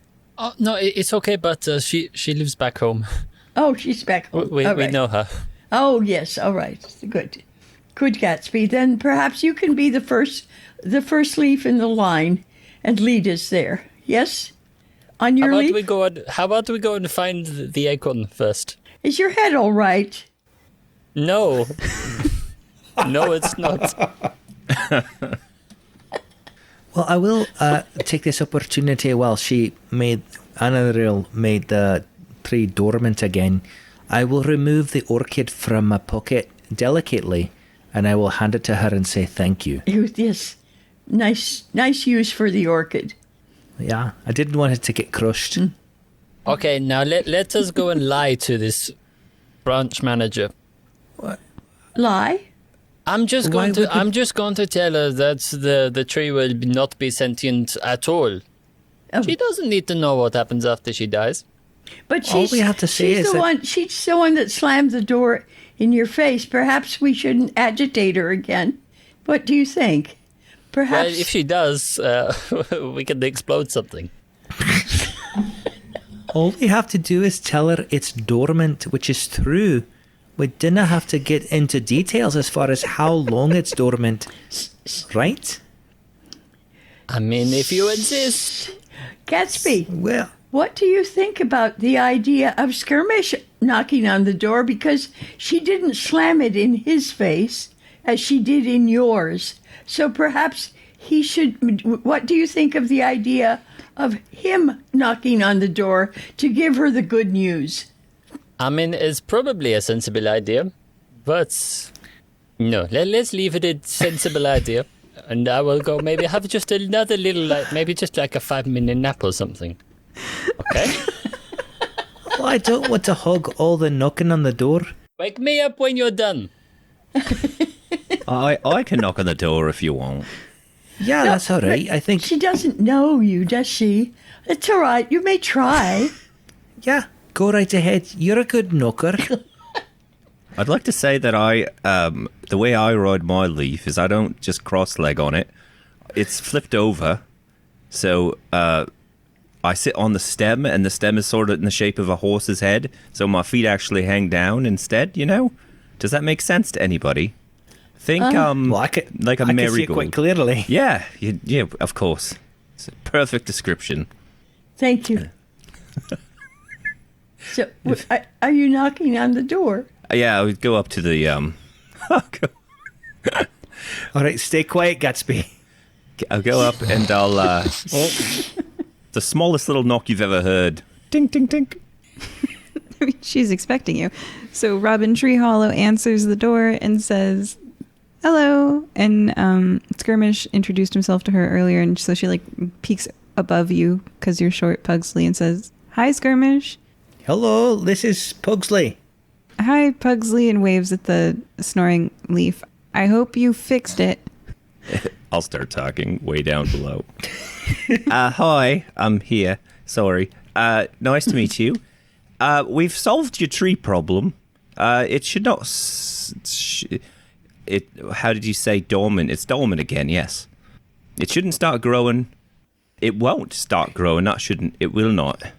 Ever. Not for ever. A long time. She looks at the sap hole, and there's not any new sap dripping. It's the same sap level that it was before. She's like, all right. And she goes, thank you. You know, you fire-breathing kittens aren't that bad. And she goes over to that desk. You look again at that desk. What you thought were pencils are indeed pencils. But as she hands them to you, Pugsley, you see now that it's in your hand. Instead of an eraser, these 4 pencils, this is 4, you each get 100,000 gold, have an intricately carved entire world on the end. Zoom closer and closer and closer, and the more you look, the more details you find. Everyone who has one of these pencils in their hand, I don't know if you're going to hand them to him, Pugsley, but maybe you will, do an insight check, which is, do you hand one of these to your friends? Yeah, I'll give one to Skirmish because it's right behind me. I'm not sure where Berta is. I think she's up on her swifter. I'm here. I'm here, just very close to you. All right. Skirmish, can you give one of these to Berta? Sure, no problem. Here you go, Berta. Thank you. This is a present from Pugsley. Yes. Well, So I do my insight dice? Yeah, does Gatsby get one? Gatsby's over there napping. he's like sleeping. I'll give it to him later. All right. Yeah, everyone do an insight check. DC is 10. Oh, I got a 15. I just made it with an 11. 7. Including the number you add to it? No, my insight check is 8, 7, 15. Hey, you pass. Okay. She's very insightful. And you would all say that wealthy people pay quite a lot for this kind of fancy status symbol. Expensive pens and pencils can get up into the 100,000 gold range. And so that's how you're going to carry 100,000 gold out of the forest without falling off your leaf and crashing like a meteor into the forest floor. It's really heavy, so this is probably better. Yeah. So this is I like say thank you to Robin.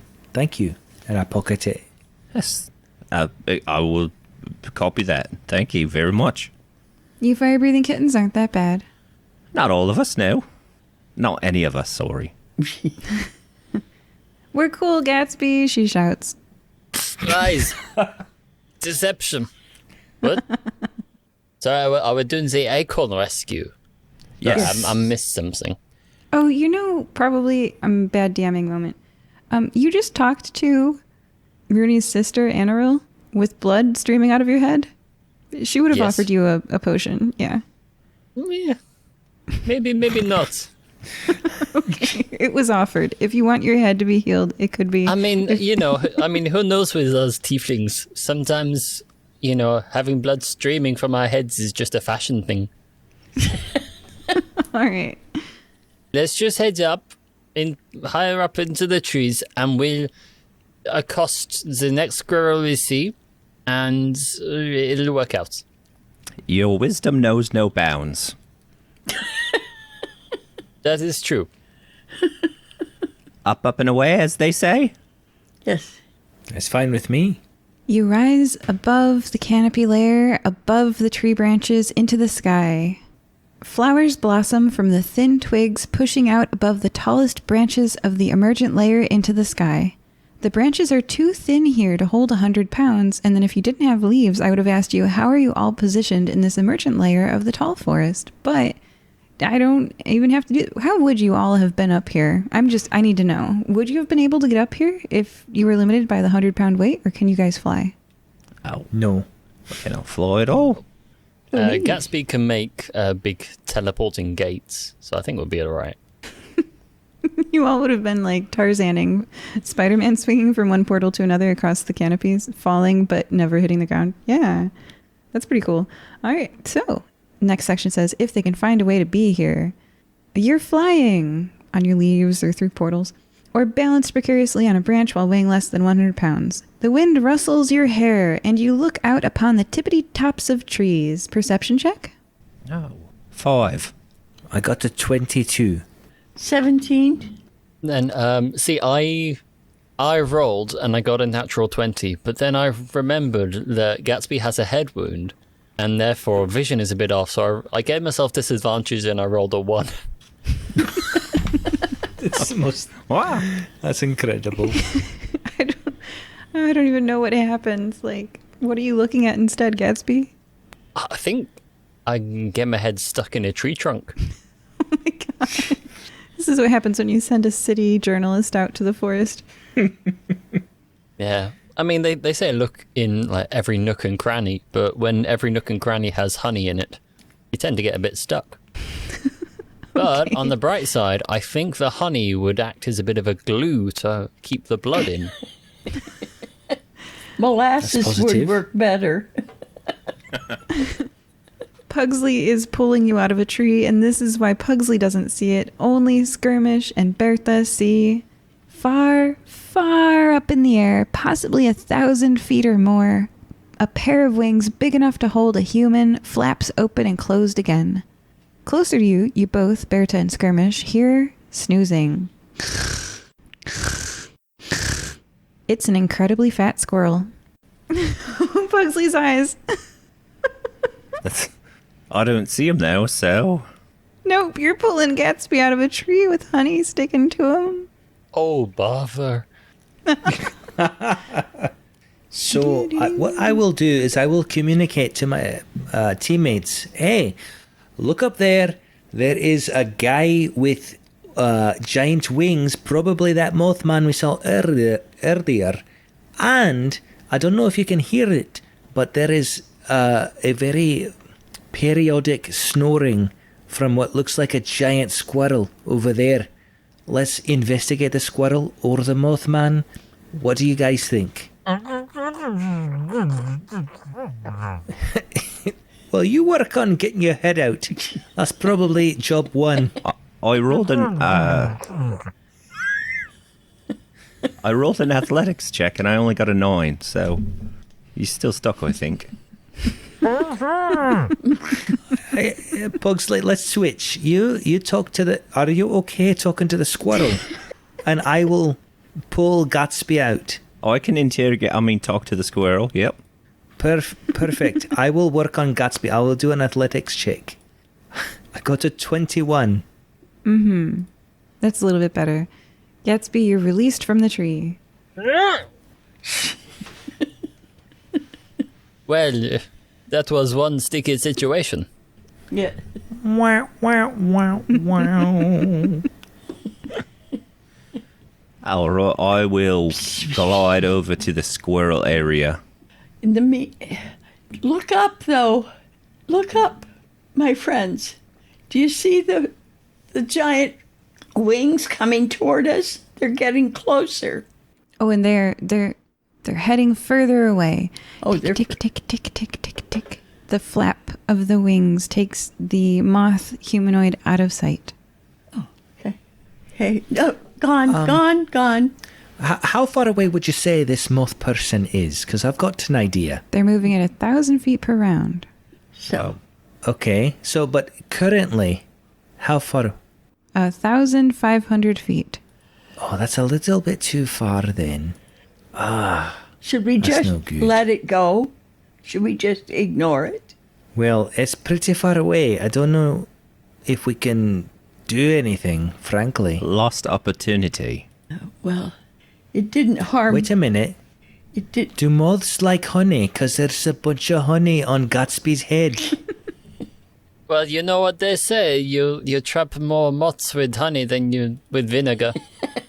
I've heard that. Really? I would like to pick Gatsby up and kind of shake him as if to attract a moth with the honey on his head. Hey, look at me. I'm a honey trap. Oh my gosh, you guys.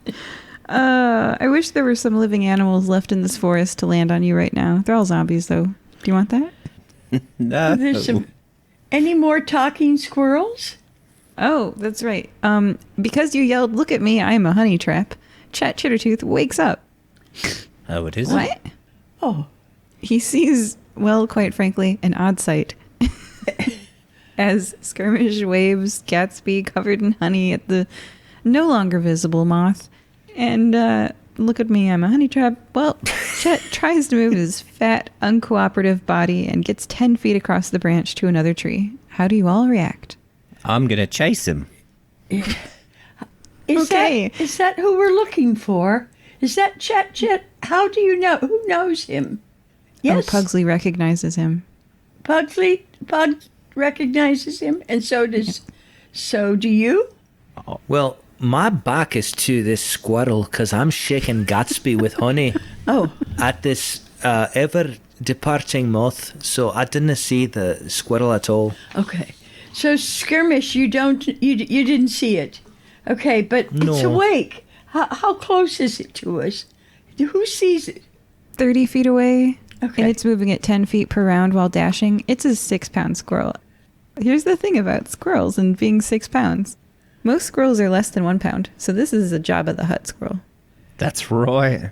Because I have no real life experience with squirrels at all. I've never weighed one, and I'm really bad at guessing weights. Okay, so yeah, it's dashing across It's the important branch. we talk to it. It's important. Oh, So Right. how can we talk to it? Well, Pugsley was chasing it, so I'm going to say, Pugsley, you catch up to it. okay. You. Oh, do you want to invest acorns? I can triple your acorn return. You took my acorn. Where's Nedry? Nedrick. He looks side to side and says, oh, what? What? Outside of Rhett's woods. A while back. You took him. That's possible. It's entirely possible, but I invest. You are an investor. That's right. You are due 3 times return. So for 1 acorn that you take from me, I'm going to return 3 acorns, and those investments will be yielding in 3 months. So Nah. return in 3 months. No, I want Nedry back. I want my acorn. He's very special to me. I have a Of course, I have a absolutely. suggestion.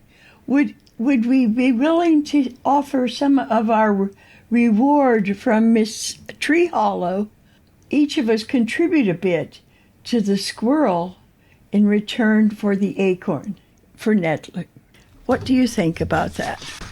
Can we each contribute 25 gold and make 100 gold? Oh, I don't accept gold. I only accept acorns. And everybody do a perception check.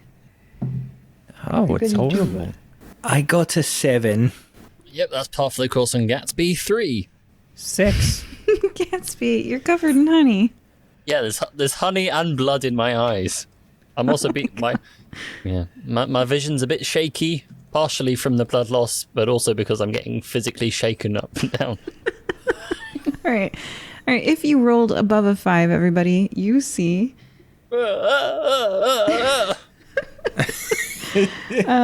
from this angle, that cloud in the sky is repeated twice. The same cloud. Gatsby, all the clouds look like they're twice. But yeah, everybody else who has the ability to stabilize their head from moving back and forth, the cloud, as you move your head left to right, merges and becomes 1. From the first position, though, it's 2. It's like you're looking through or around a lens. Oh. I didn't understand what's happening, so in my confusion, even though I kind of can see what I see, I will stop shaking Gatsby because I'm trying to figure out what's happening. Gatsby, now you can see it too. All the clouds have become 1 cloud again, except for that cloud, which is still 2 clouds. Like the repeated, like copy paste in the sky. Man, the universe is confusing. You can say that again. Man, the universe is confusing. Perfect. How far away is the double cloud? About 10 feet above the top of the tree next door. Oh, throw Gatsby. Yeah, show Okay, me up there. I Let me see. Let me see. I throw Gatsby and then I toss, like a frisbee toss, his leaf underneath him, hoping that they'll intersect at some point. Gatsby soars through the air and the leaf follows. And when Gatsby reaches the point, that searingly white slash on the sky, Gatsby disappears. Gatsby, I'll get to you later. Don't you worry. Everybody else, Gatsby's gone. Gatsby's gone? Don't all celebrate at once. That was unexpected. Hey, did you see that? What did they do to Gatsby? What did they do? You threw him too hard. I'm going to deflect all responsibility to this squirrel and That's say, my boy. look you, The 6-pound squirrel. what did you do to him? It's fine. He's in the lid of the world. It's not a big problem. Oh, that's the lid of What the of the world? what? Yeah, he's in the lid of the world. That's lid of the world. Lid of the world. That's hey, you can't go in there. Get out. That's mine. That's where I keep my nuts. Get out.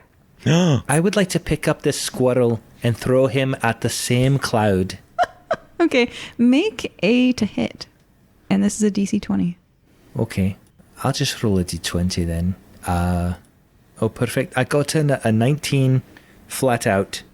Okay. There's no bonuses to throwing squirrels unless you're proficient in squirrel. Not proficient in squirrel. Just lucky, I guess. Do you have animal handling? Oh, I do. Hold on. Literal handling. No, actually, it's a +0, so no. With a +0 in your animal handling skill, you throw it like a football, and the squirrel goes, no! And Pugsley, have you ever seen in Pokemon Team Rocket's blasting off again? Tingle. That's how Chet Tittertooth leaves the scene. Well, he said all the nuts are in there, so I'm going to ask you to do this, and I'm only going to ask you ever to do it once, because you never throw a goblin. But can you throw me? I could, but mind you, you're riding a flying leaf. So we could all fly together, if you like. Or I could throw you. I do like throwing things, so, I mean, it's good for me either way. I'll repeat, I am a goblin, so maybe not the brightest. So we'll slow...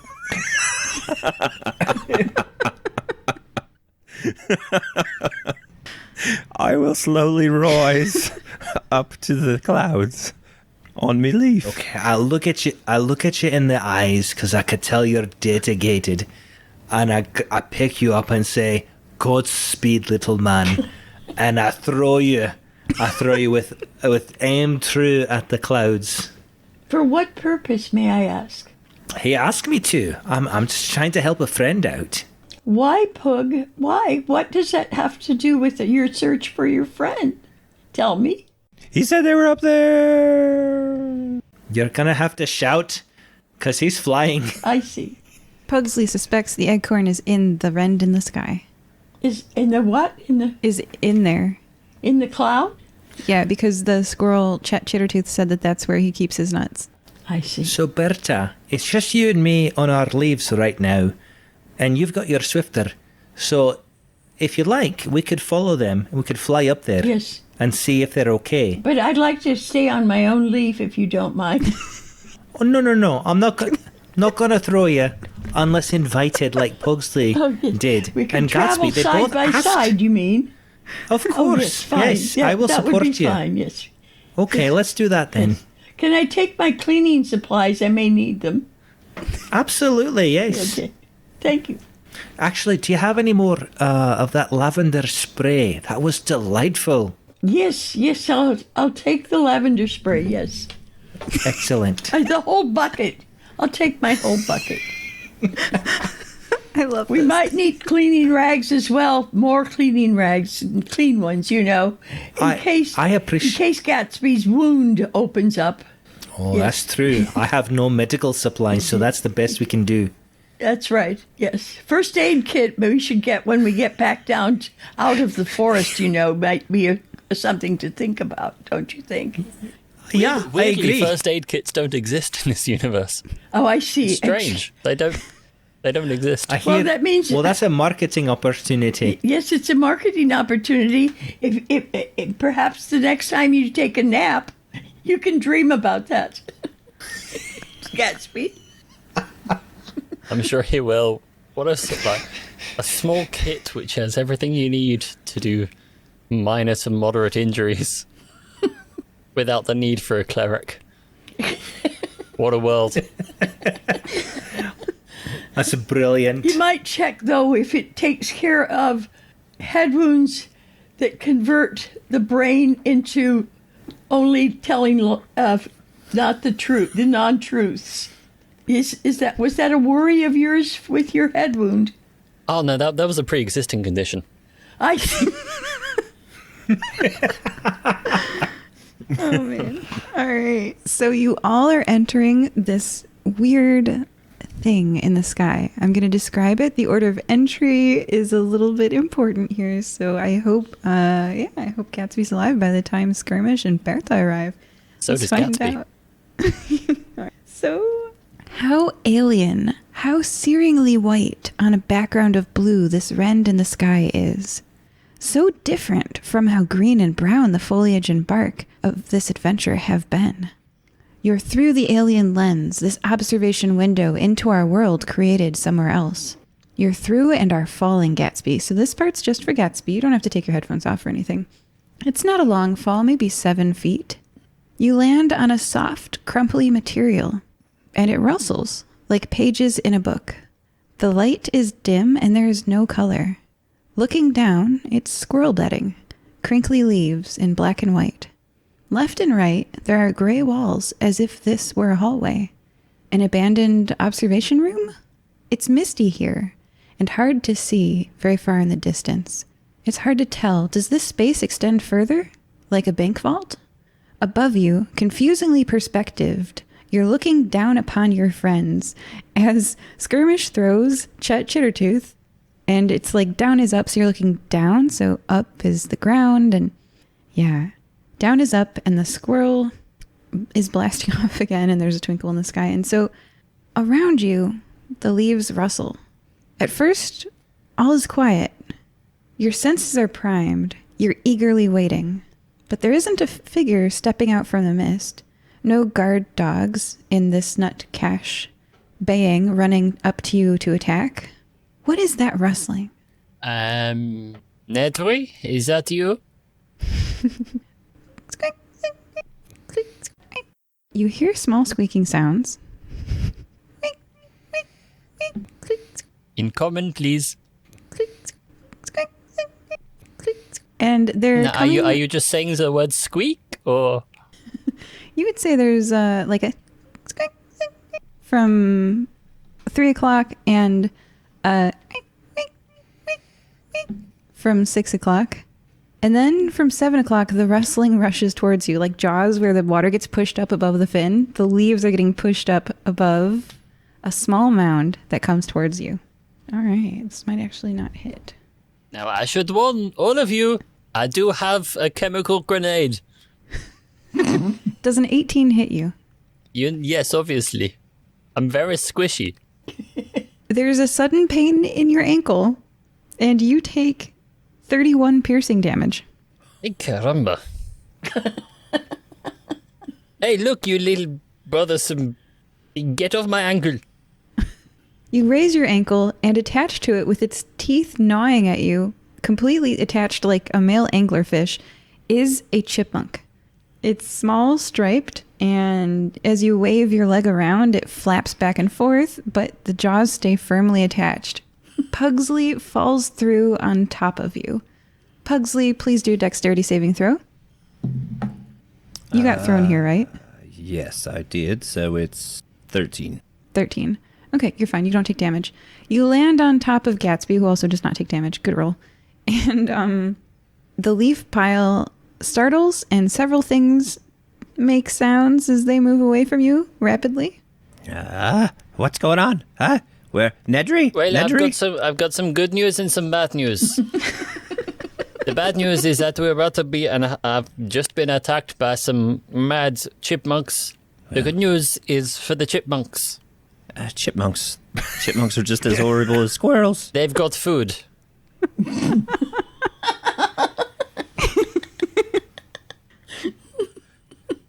However, if you... Go ahead. Do you want to see, like, if you could have a quick look around, see if you can find Nedry, and if you can't, then we'll just blow this place to hell? You distract him, and yes, I'll go I'm search. currently distracting one of them. Perfect. You what is that, Alvin? Well, I've not yet asked his name. He's not allowed to talk. His mouth is full. Manners come first. Well, yes, but you would have thought part of that manners would include not biting someone you've just met. So is it like a giant pile of acorns in here, or nuts? It's possible. It's like a hallway with leaves on the floor and squirrel bedding. You can't see very far into the distance because that fog makes it hard to see past 15 feet. Gatsby, take 26 more damage from the chipmunk biting you.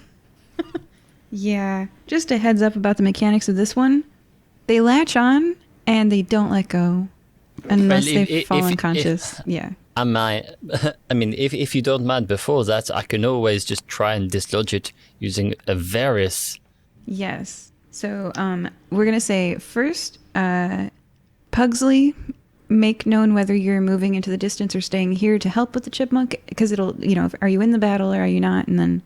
Oh, I better help him.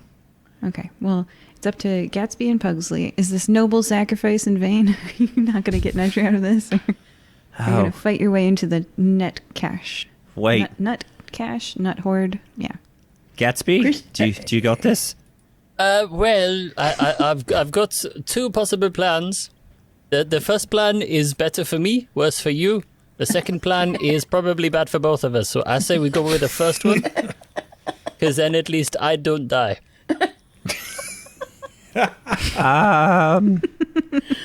No point wasting both our lives. That's true. I'm gonna turn around and run.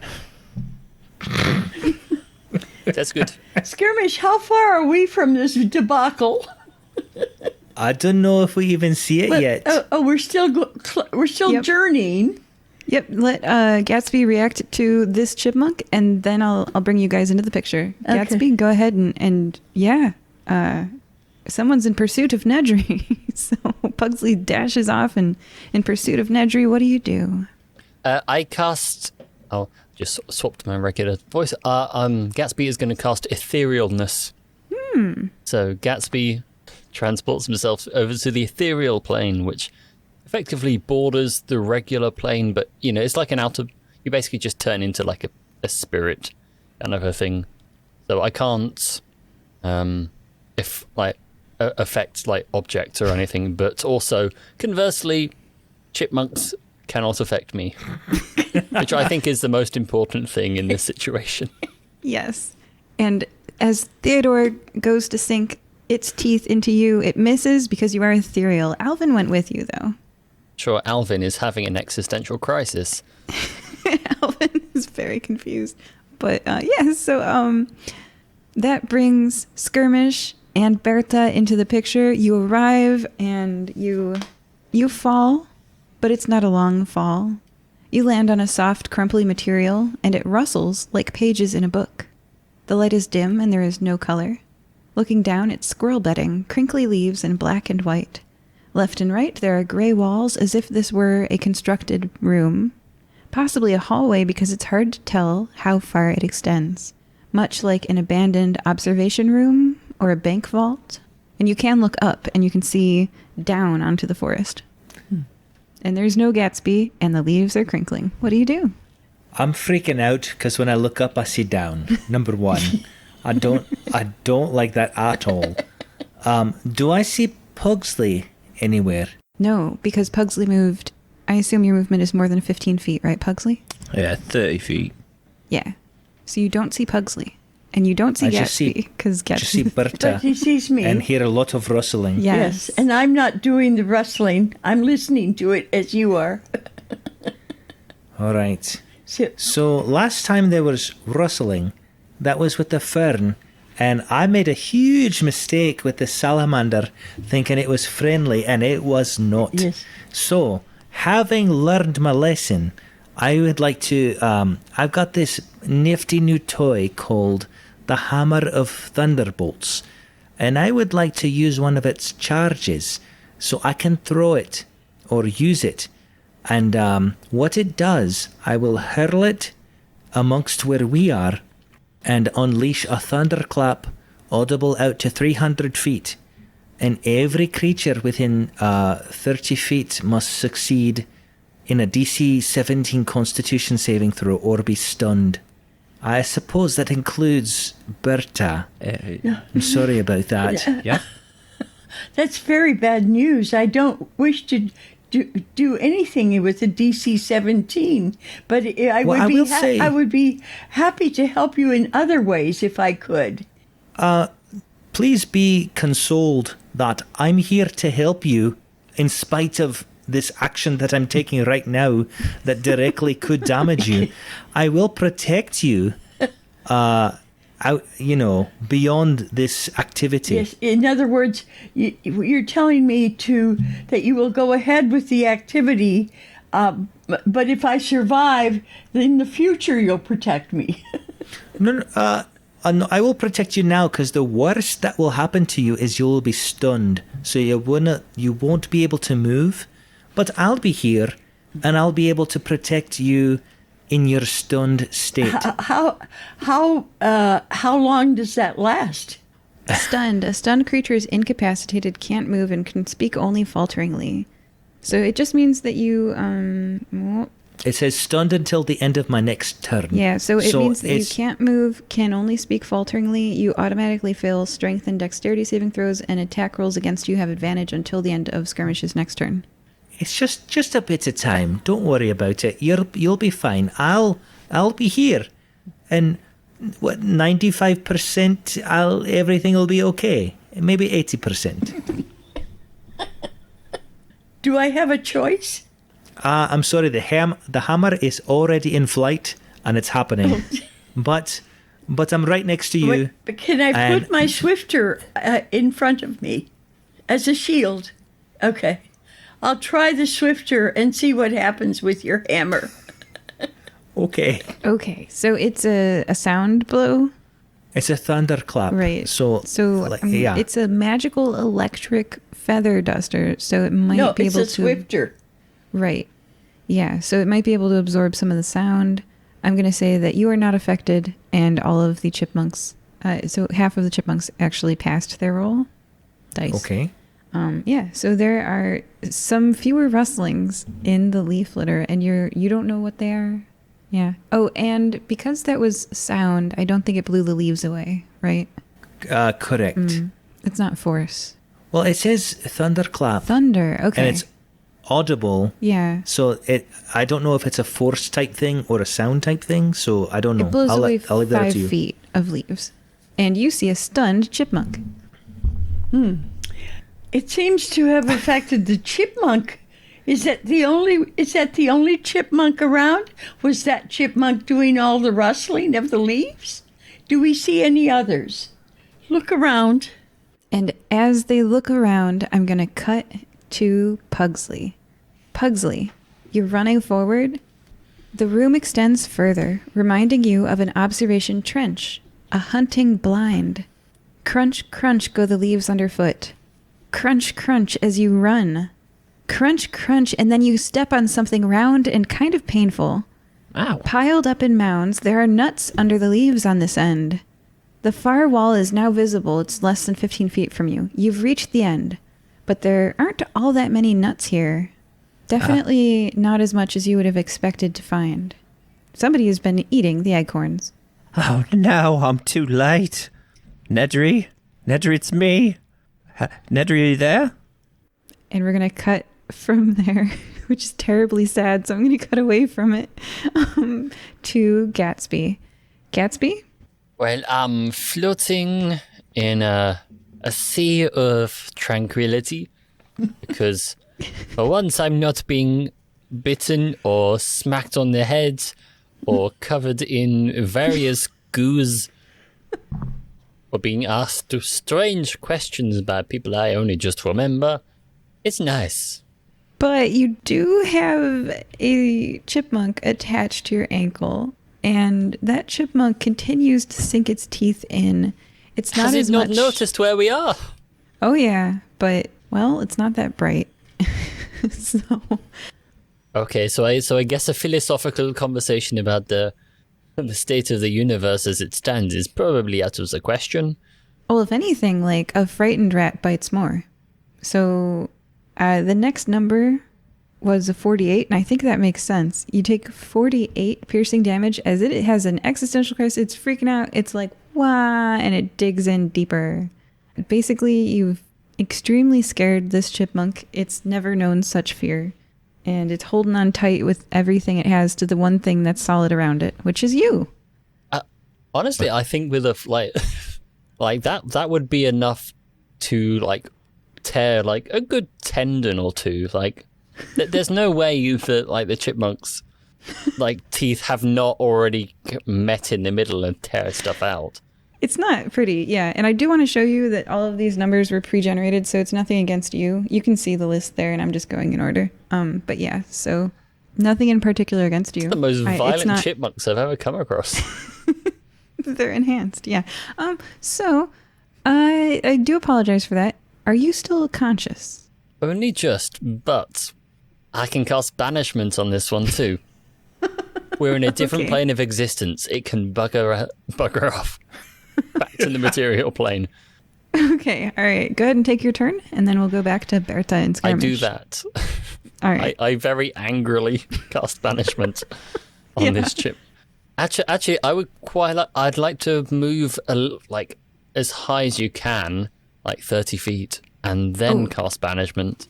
There's a ceiling, so this room is 7 feet. If you want to go, I'm not affected by physical things in this. Oh my gosh. Okay, you move up and you see a workplace. Oh. Yeah, and there's moth-winged people who can't see or interact with you doing tasks. These look like grunt class workers. They look like the movie Office Space, super unhappy, super bored with their life. They just want their stapler, and they're stuck. I mean, they're immortal, and they're stuck in this forever office job.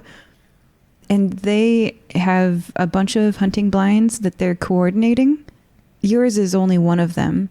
And if you look up on the illusion display screen, they're observing so many worlds, not just Guaso. You moved 30 feet up, and you're... Well, this is a little bit of a plot twist, isn't it? Now, no one else is here to tell me this is a bad idea. So... Before I cast banishment, because... Is the chipmunk still there? Yes, the chipmunk is very there. Oh yes, it's still there. Because, due to how warlocks work, this gets cast at 5th level instead of 4th. I can select an additional creature to be banished. So, in the ethereal plane, I'm going to unfold my bottomless hole. So the undead deer springs out, and then we're going to banish that and the chipmunk back to the material plane, which pop back in that spot. Which is 30 feet above the entrance to the, like, hunting blind? Yeah, so this area of, like, office workers suddenly just gets a very angry, blood-soaked chipmunk and a rotting deer popping into existence. Okay, the office workers freak out. It takes them a while to notice it at first. Like, they're like, pass me that paper. Yes, the TPS report. And then, yeah, you have caused chaos. And as the screaming begins, your turn ends. That's all you wanted. Music to my ears. Yeah, as the panic and chaos ensues, we're going to go back to Skirmish and Berta. There are chipmunks coming for you under the leaf litter. You can see them running towards you because you cleared out a 5-foot space. They've lost their stealth because they're not covered by leaves. And they're going to roll to attack you, Skirmish and Berta. Do a 17 hit you, Skirmish, and a Yes. 22 does hit you, Berta. So you are bitten. Berta, are you bitten, Skirmish? Yes. Okay, you're both bitten. First, a 21 damage for Skirmish, and then 43 damage for Berta. Your max HP is on that paper. It's 100. So you're at 100 minus 43 hit points. If you drop down to 0, you die. Oh, no. Oh, dear me. Yeah, so you're at 57 hit points, Berta. So, time to get my electric swifter and just go down along the ground. Just get to the level of the chipmunks with the swifter, and I'm just going to zap everywhere around me with full power. Full power. Roll it to hit. Full power. Yeah, roll your dice and add 7 to it. 14. That hits? They only have an armor class of 13. 21. Oh my gosh, that hits.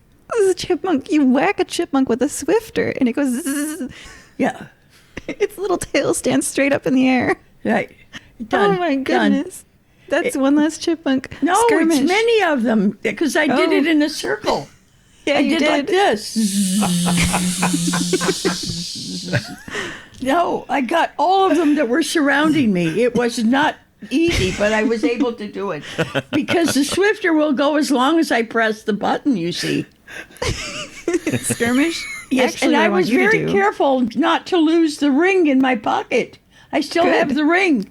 So Good. I have the ring and dead squirrels and still an active swifter. Okay. Absolutely. That is happening. And because that is happening, Skirmish, there's only one thing I want from you. You know what this is? Yes. A dexterity saving throw. Oh, I can do. Give me one moment. And you know, Let's see. it's extra effective, Berta, because some of those squirrels were stunned.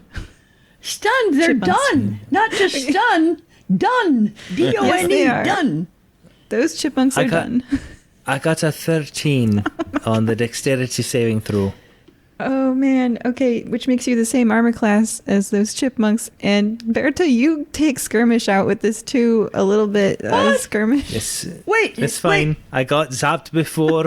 I'm ready. Well, Skirmish, you humans can take take the 26. zap much better than squirrels. You see, there's a difference in poundage.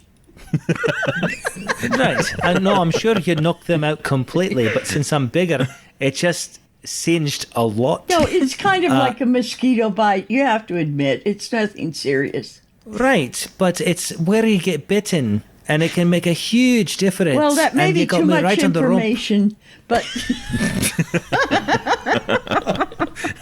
Skirmish, take 26 lightning damage. I know you can damage reduce that. It's cool.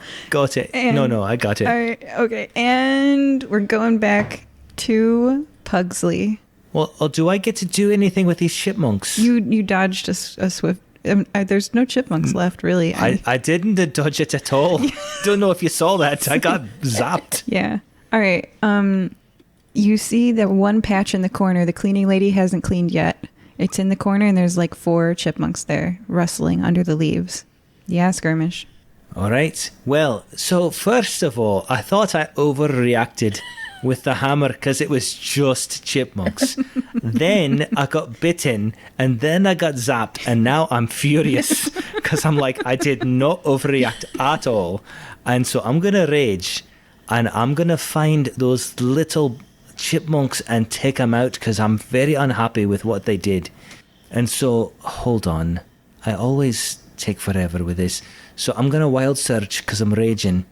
And so I got a 5, which means whenever a creature hits you with an attack roll before my rage ends, that creature takes 1d6 force damage as magic lashes out in retribution. So if I get attacked again, they get hit. But in the meantime, I'm going to use my hammer and try to knock out as many little chipmunks as I can. So do I see any of them? Yeah, you see 4. Their movement betrays their position under the leaf litter. I am taking a swing at one of them, and I got a 21 to hit. That hits. They have an armor class of 13. I will do whatever it takes to end these chipmunks. I got an 18 damage. That chipmunk makes an eek sound. Its movement repositions itself. It's now heading to you. It's coming for you. Well, lucky for me, I get a second attack, and I got a 33 to hit. That also hits. My goodness. And that is a 22 damage to that little chipmunk. Oh my goodness. That little chipmunk is down to 28 hit points. And I assume this is a chipmunk that has not been stunned, correct? Yeah, otherwise it would not be running. Okay.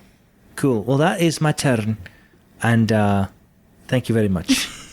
The chipmunk on the end of your hammer, and you are going to have it out. But first, the search for Nedry. We go back to Pugsley. You're in the end of the hunting blind. Nedry, where are you? It's me. It's Pugsley. It's silent for a few minutes, and you're wondering, is Nedry here? Did Nedry get eaten? Was that fat 6-pound squirrel, was part of that 6 pounds Nedry? But then you hear a sound. Pugsley? Yes, it's me. It's. Where are you? Keep calling out. Pugsley, help! Beneath a pile of other acorns, as you scrabble furiously your goblin fingers, tearing away other acorns, the sound gets louder. Pugsley! It's me. It's all right. I'm coming. And then you lift up the acorn with the smiley face on it. Nedry, I missed you so much. Are you all right? Pugsley! Oh. I was so scared. Oh, Mom will be so happy. Oh, my other friends. I gotta help them too. And I'll put them in my front pocket. And then I'll rush back. Which takes us to Gatsby. Gatsby? The screams behind you, and I think a small fire burst out. Good. The chipmunk is gnawing its way through electronics, and it zapped itself and started a fire, and the deer has an office worker trapped in a cubicle. And as that scene fades from you, as the etherealness, I think, ends after a minute, right? 8 hours. Oh my gosh, do you want to stay here for 8 hours? I've got a long time. I can enjoy this as much as possible. Let's say time passes differently between worlds, and you get to watch quite a lot of chaos. I'm writing it all down. This is going to be fantastic reading. And the worst part is, since you only write lies, people won't believe it. No, people believe the lies. So, but I will know this is true. And as time passes differently in that world, and your story is completely written, which is incredible testament to how long you have spent here. It's finished, it's proofread, it's everything. Your etherealness ends, and I hope you go 30 feet down. Oh yeah. Well, once the fires have burned out and the chipmunk has been laid to rest, It has. and I can dance on his grave. Yes. With an injured ankle. It's fried. It bit into... Okay. Don't chew wires, kids. Chipmunks. So you pop back in right as Berta is doing a swifter circle, and Skirmish just smashed a chipmunk with a hammer. Its little tail is sticking out from the other end of the hammer. I love chipmunk tails. And running up into the scene is Pugsley. Was the acorn in his pocket? Well, it seems that we've accomplished everything we need to, so how about we make an escape and we'll get on out of here, because I am very worse for wear. I'm covered in blood from my head to my toe. There's honey everywhere. The jacket is the least of my concerns at the moment. So I will cast Arcane Gate once again. So this is my portal spell, effectively. So it's got a range of 500 feet. So it ought to be enough to create one here and one down in the treetops, because I can see kind of, down. Mm-hmm. So we create a nice little escape route, and I'm like, forgive me everyone, but I'm going. And I would just fall backwards into the portal to safety. And joining us today as he falls backwards into the portal to safety are Gatsby. Goodbye, everyone. I will remember you all in therapy. Next to jump through the portal was Berta. I'm going with the ring in my pocket. Good, I'm glad she'll get that. Patting the acorn in the chest pocket safely, Pugsley. Oh, I'm so happy I found him. Thank you. And taking a few last swings at the chipmunks. Skirmish. I really had no opinion of chipmunks until now, and I don't like them at all. But I'm glad to be done with them. All right. Goodbye, everybody. Bye. Bye-bye. Goodbye.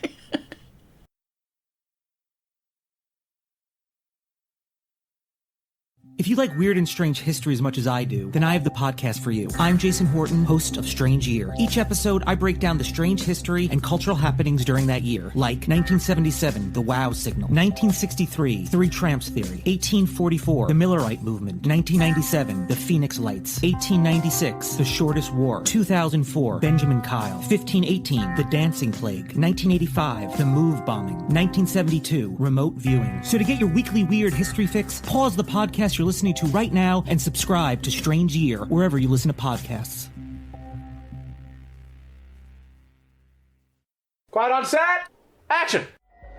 Attention Deficit and Hyperactive Dragons, ADHD, is a real play D&D podcast following the events of four dumbasses and their friends trying their best to play a tabletop game. My name is Audrey and I play Velvet the Herringon Ranger, who is just as lovable as she is batshit crazy. My name's Caleb and I play Dr. Rosalind Rose Thompson, a bookish archaeologist with a taste for murder. I play Xylas Ramsbottom, a delightfully stuck-up high elf druid. And I'm Daniel, the dungeon master for this wonderful mess. Check us out if you want a roller coaster adventure, poor decisions, good storytelling, and an indiscriminate use of spells.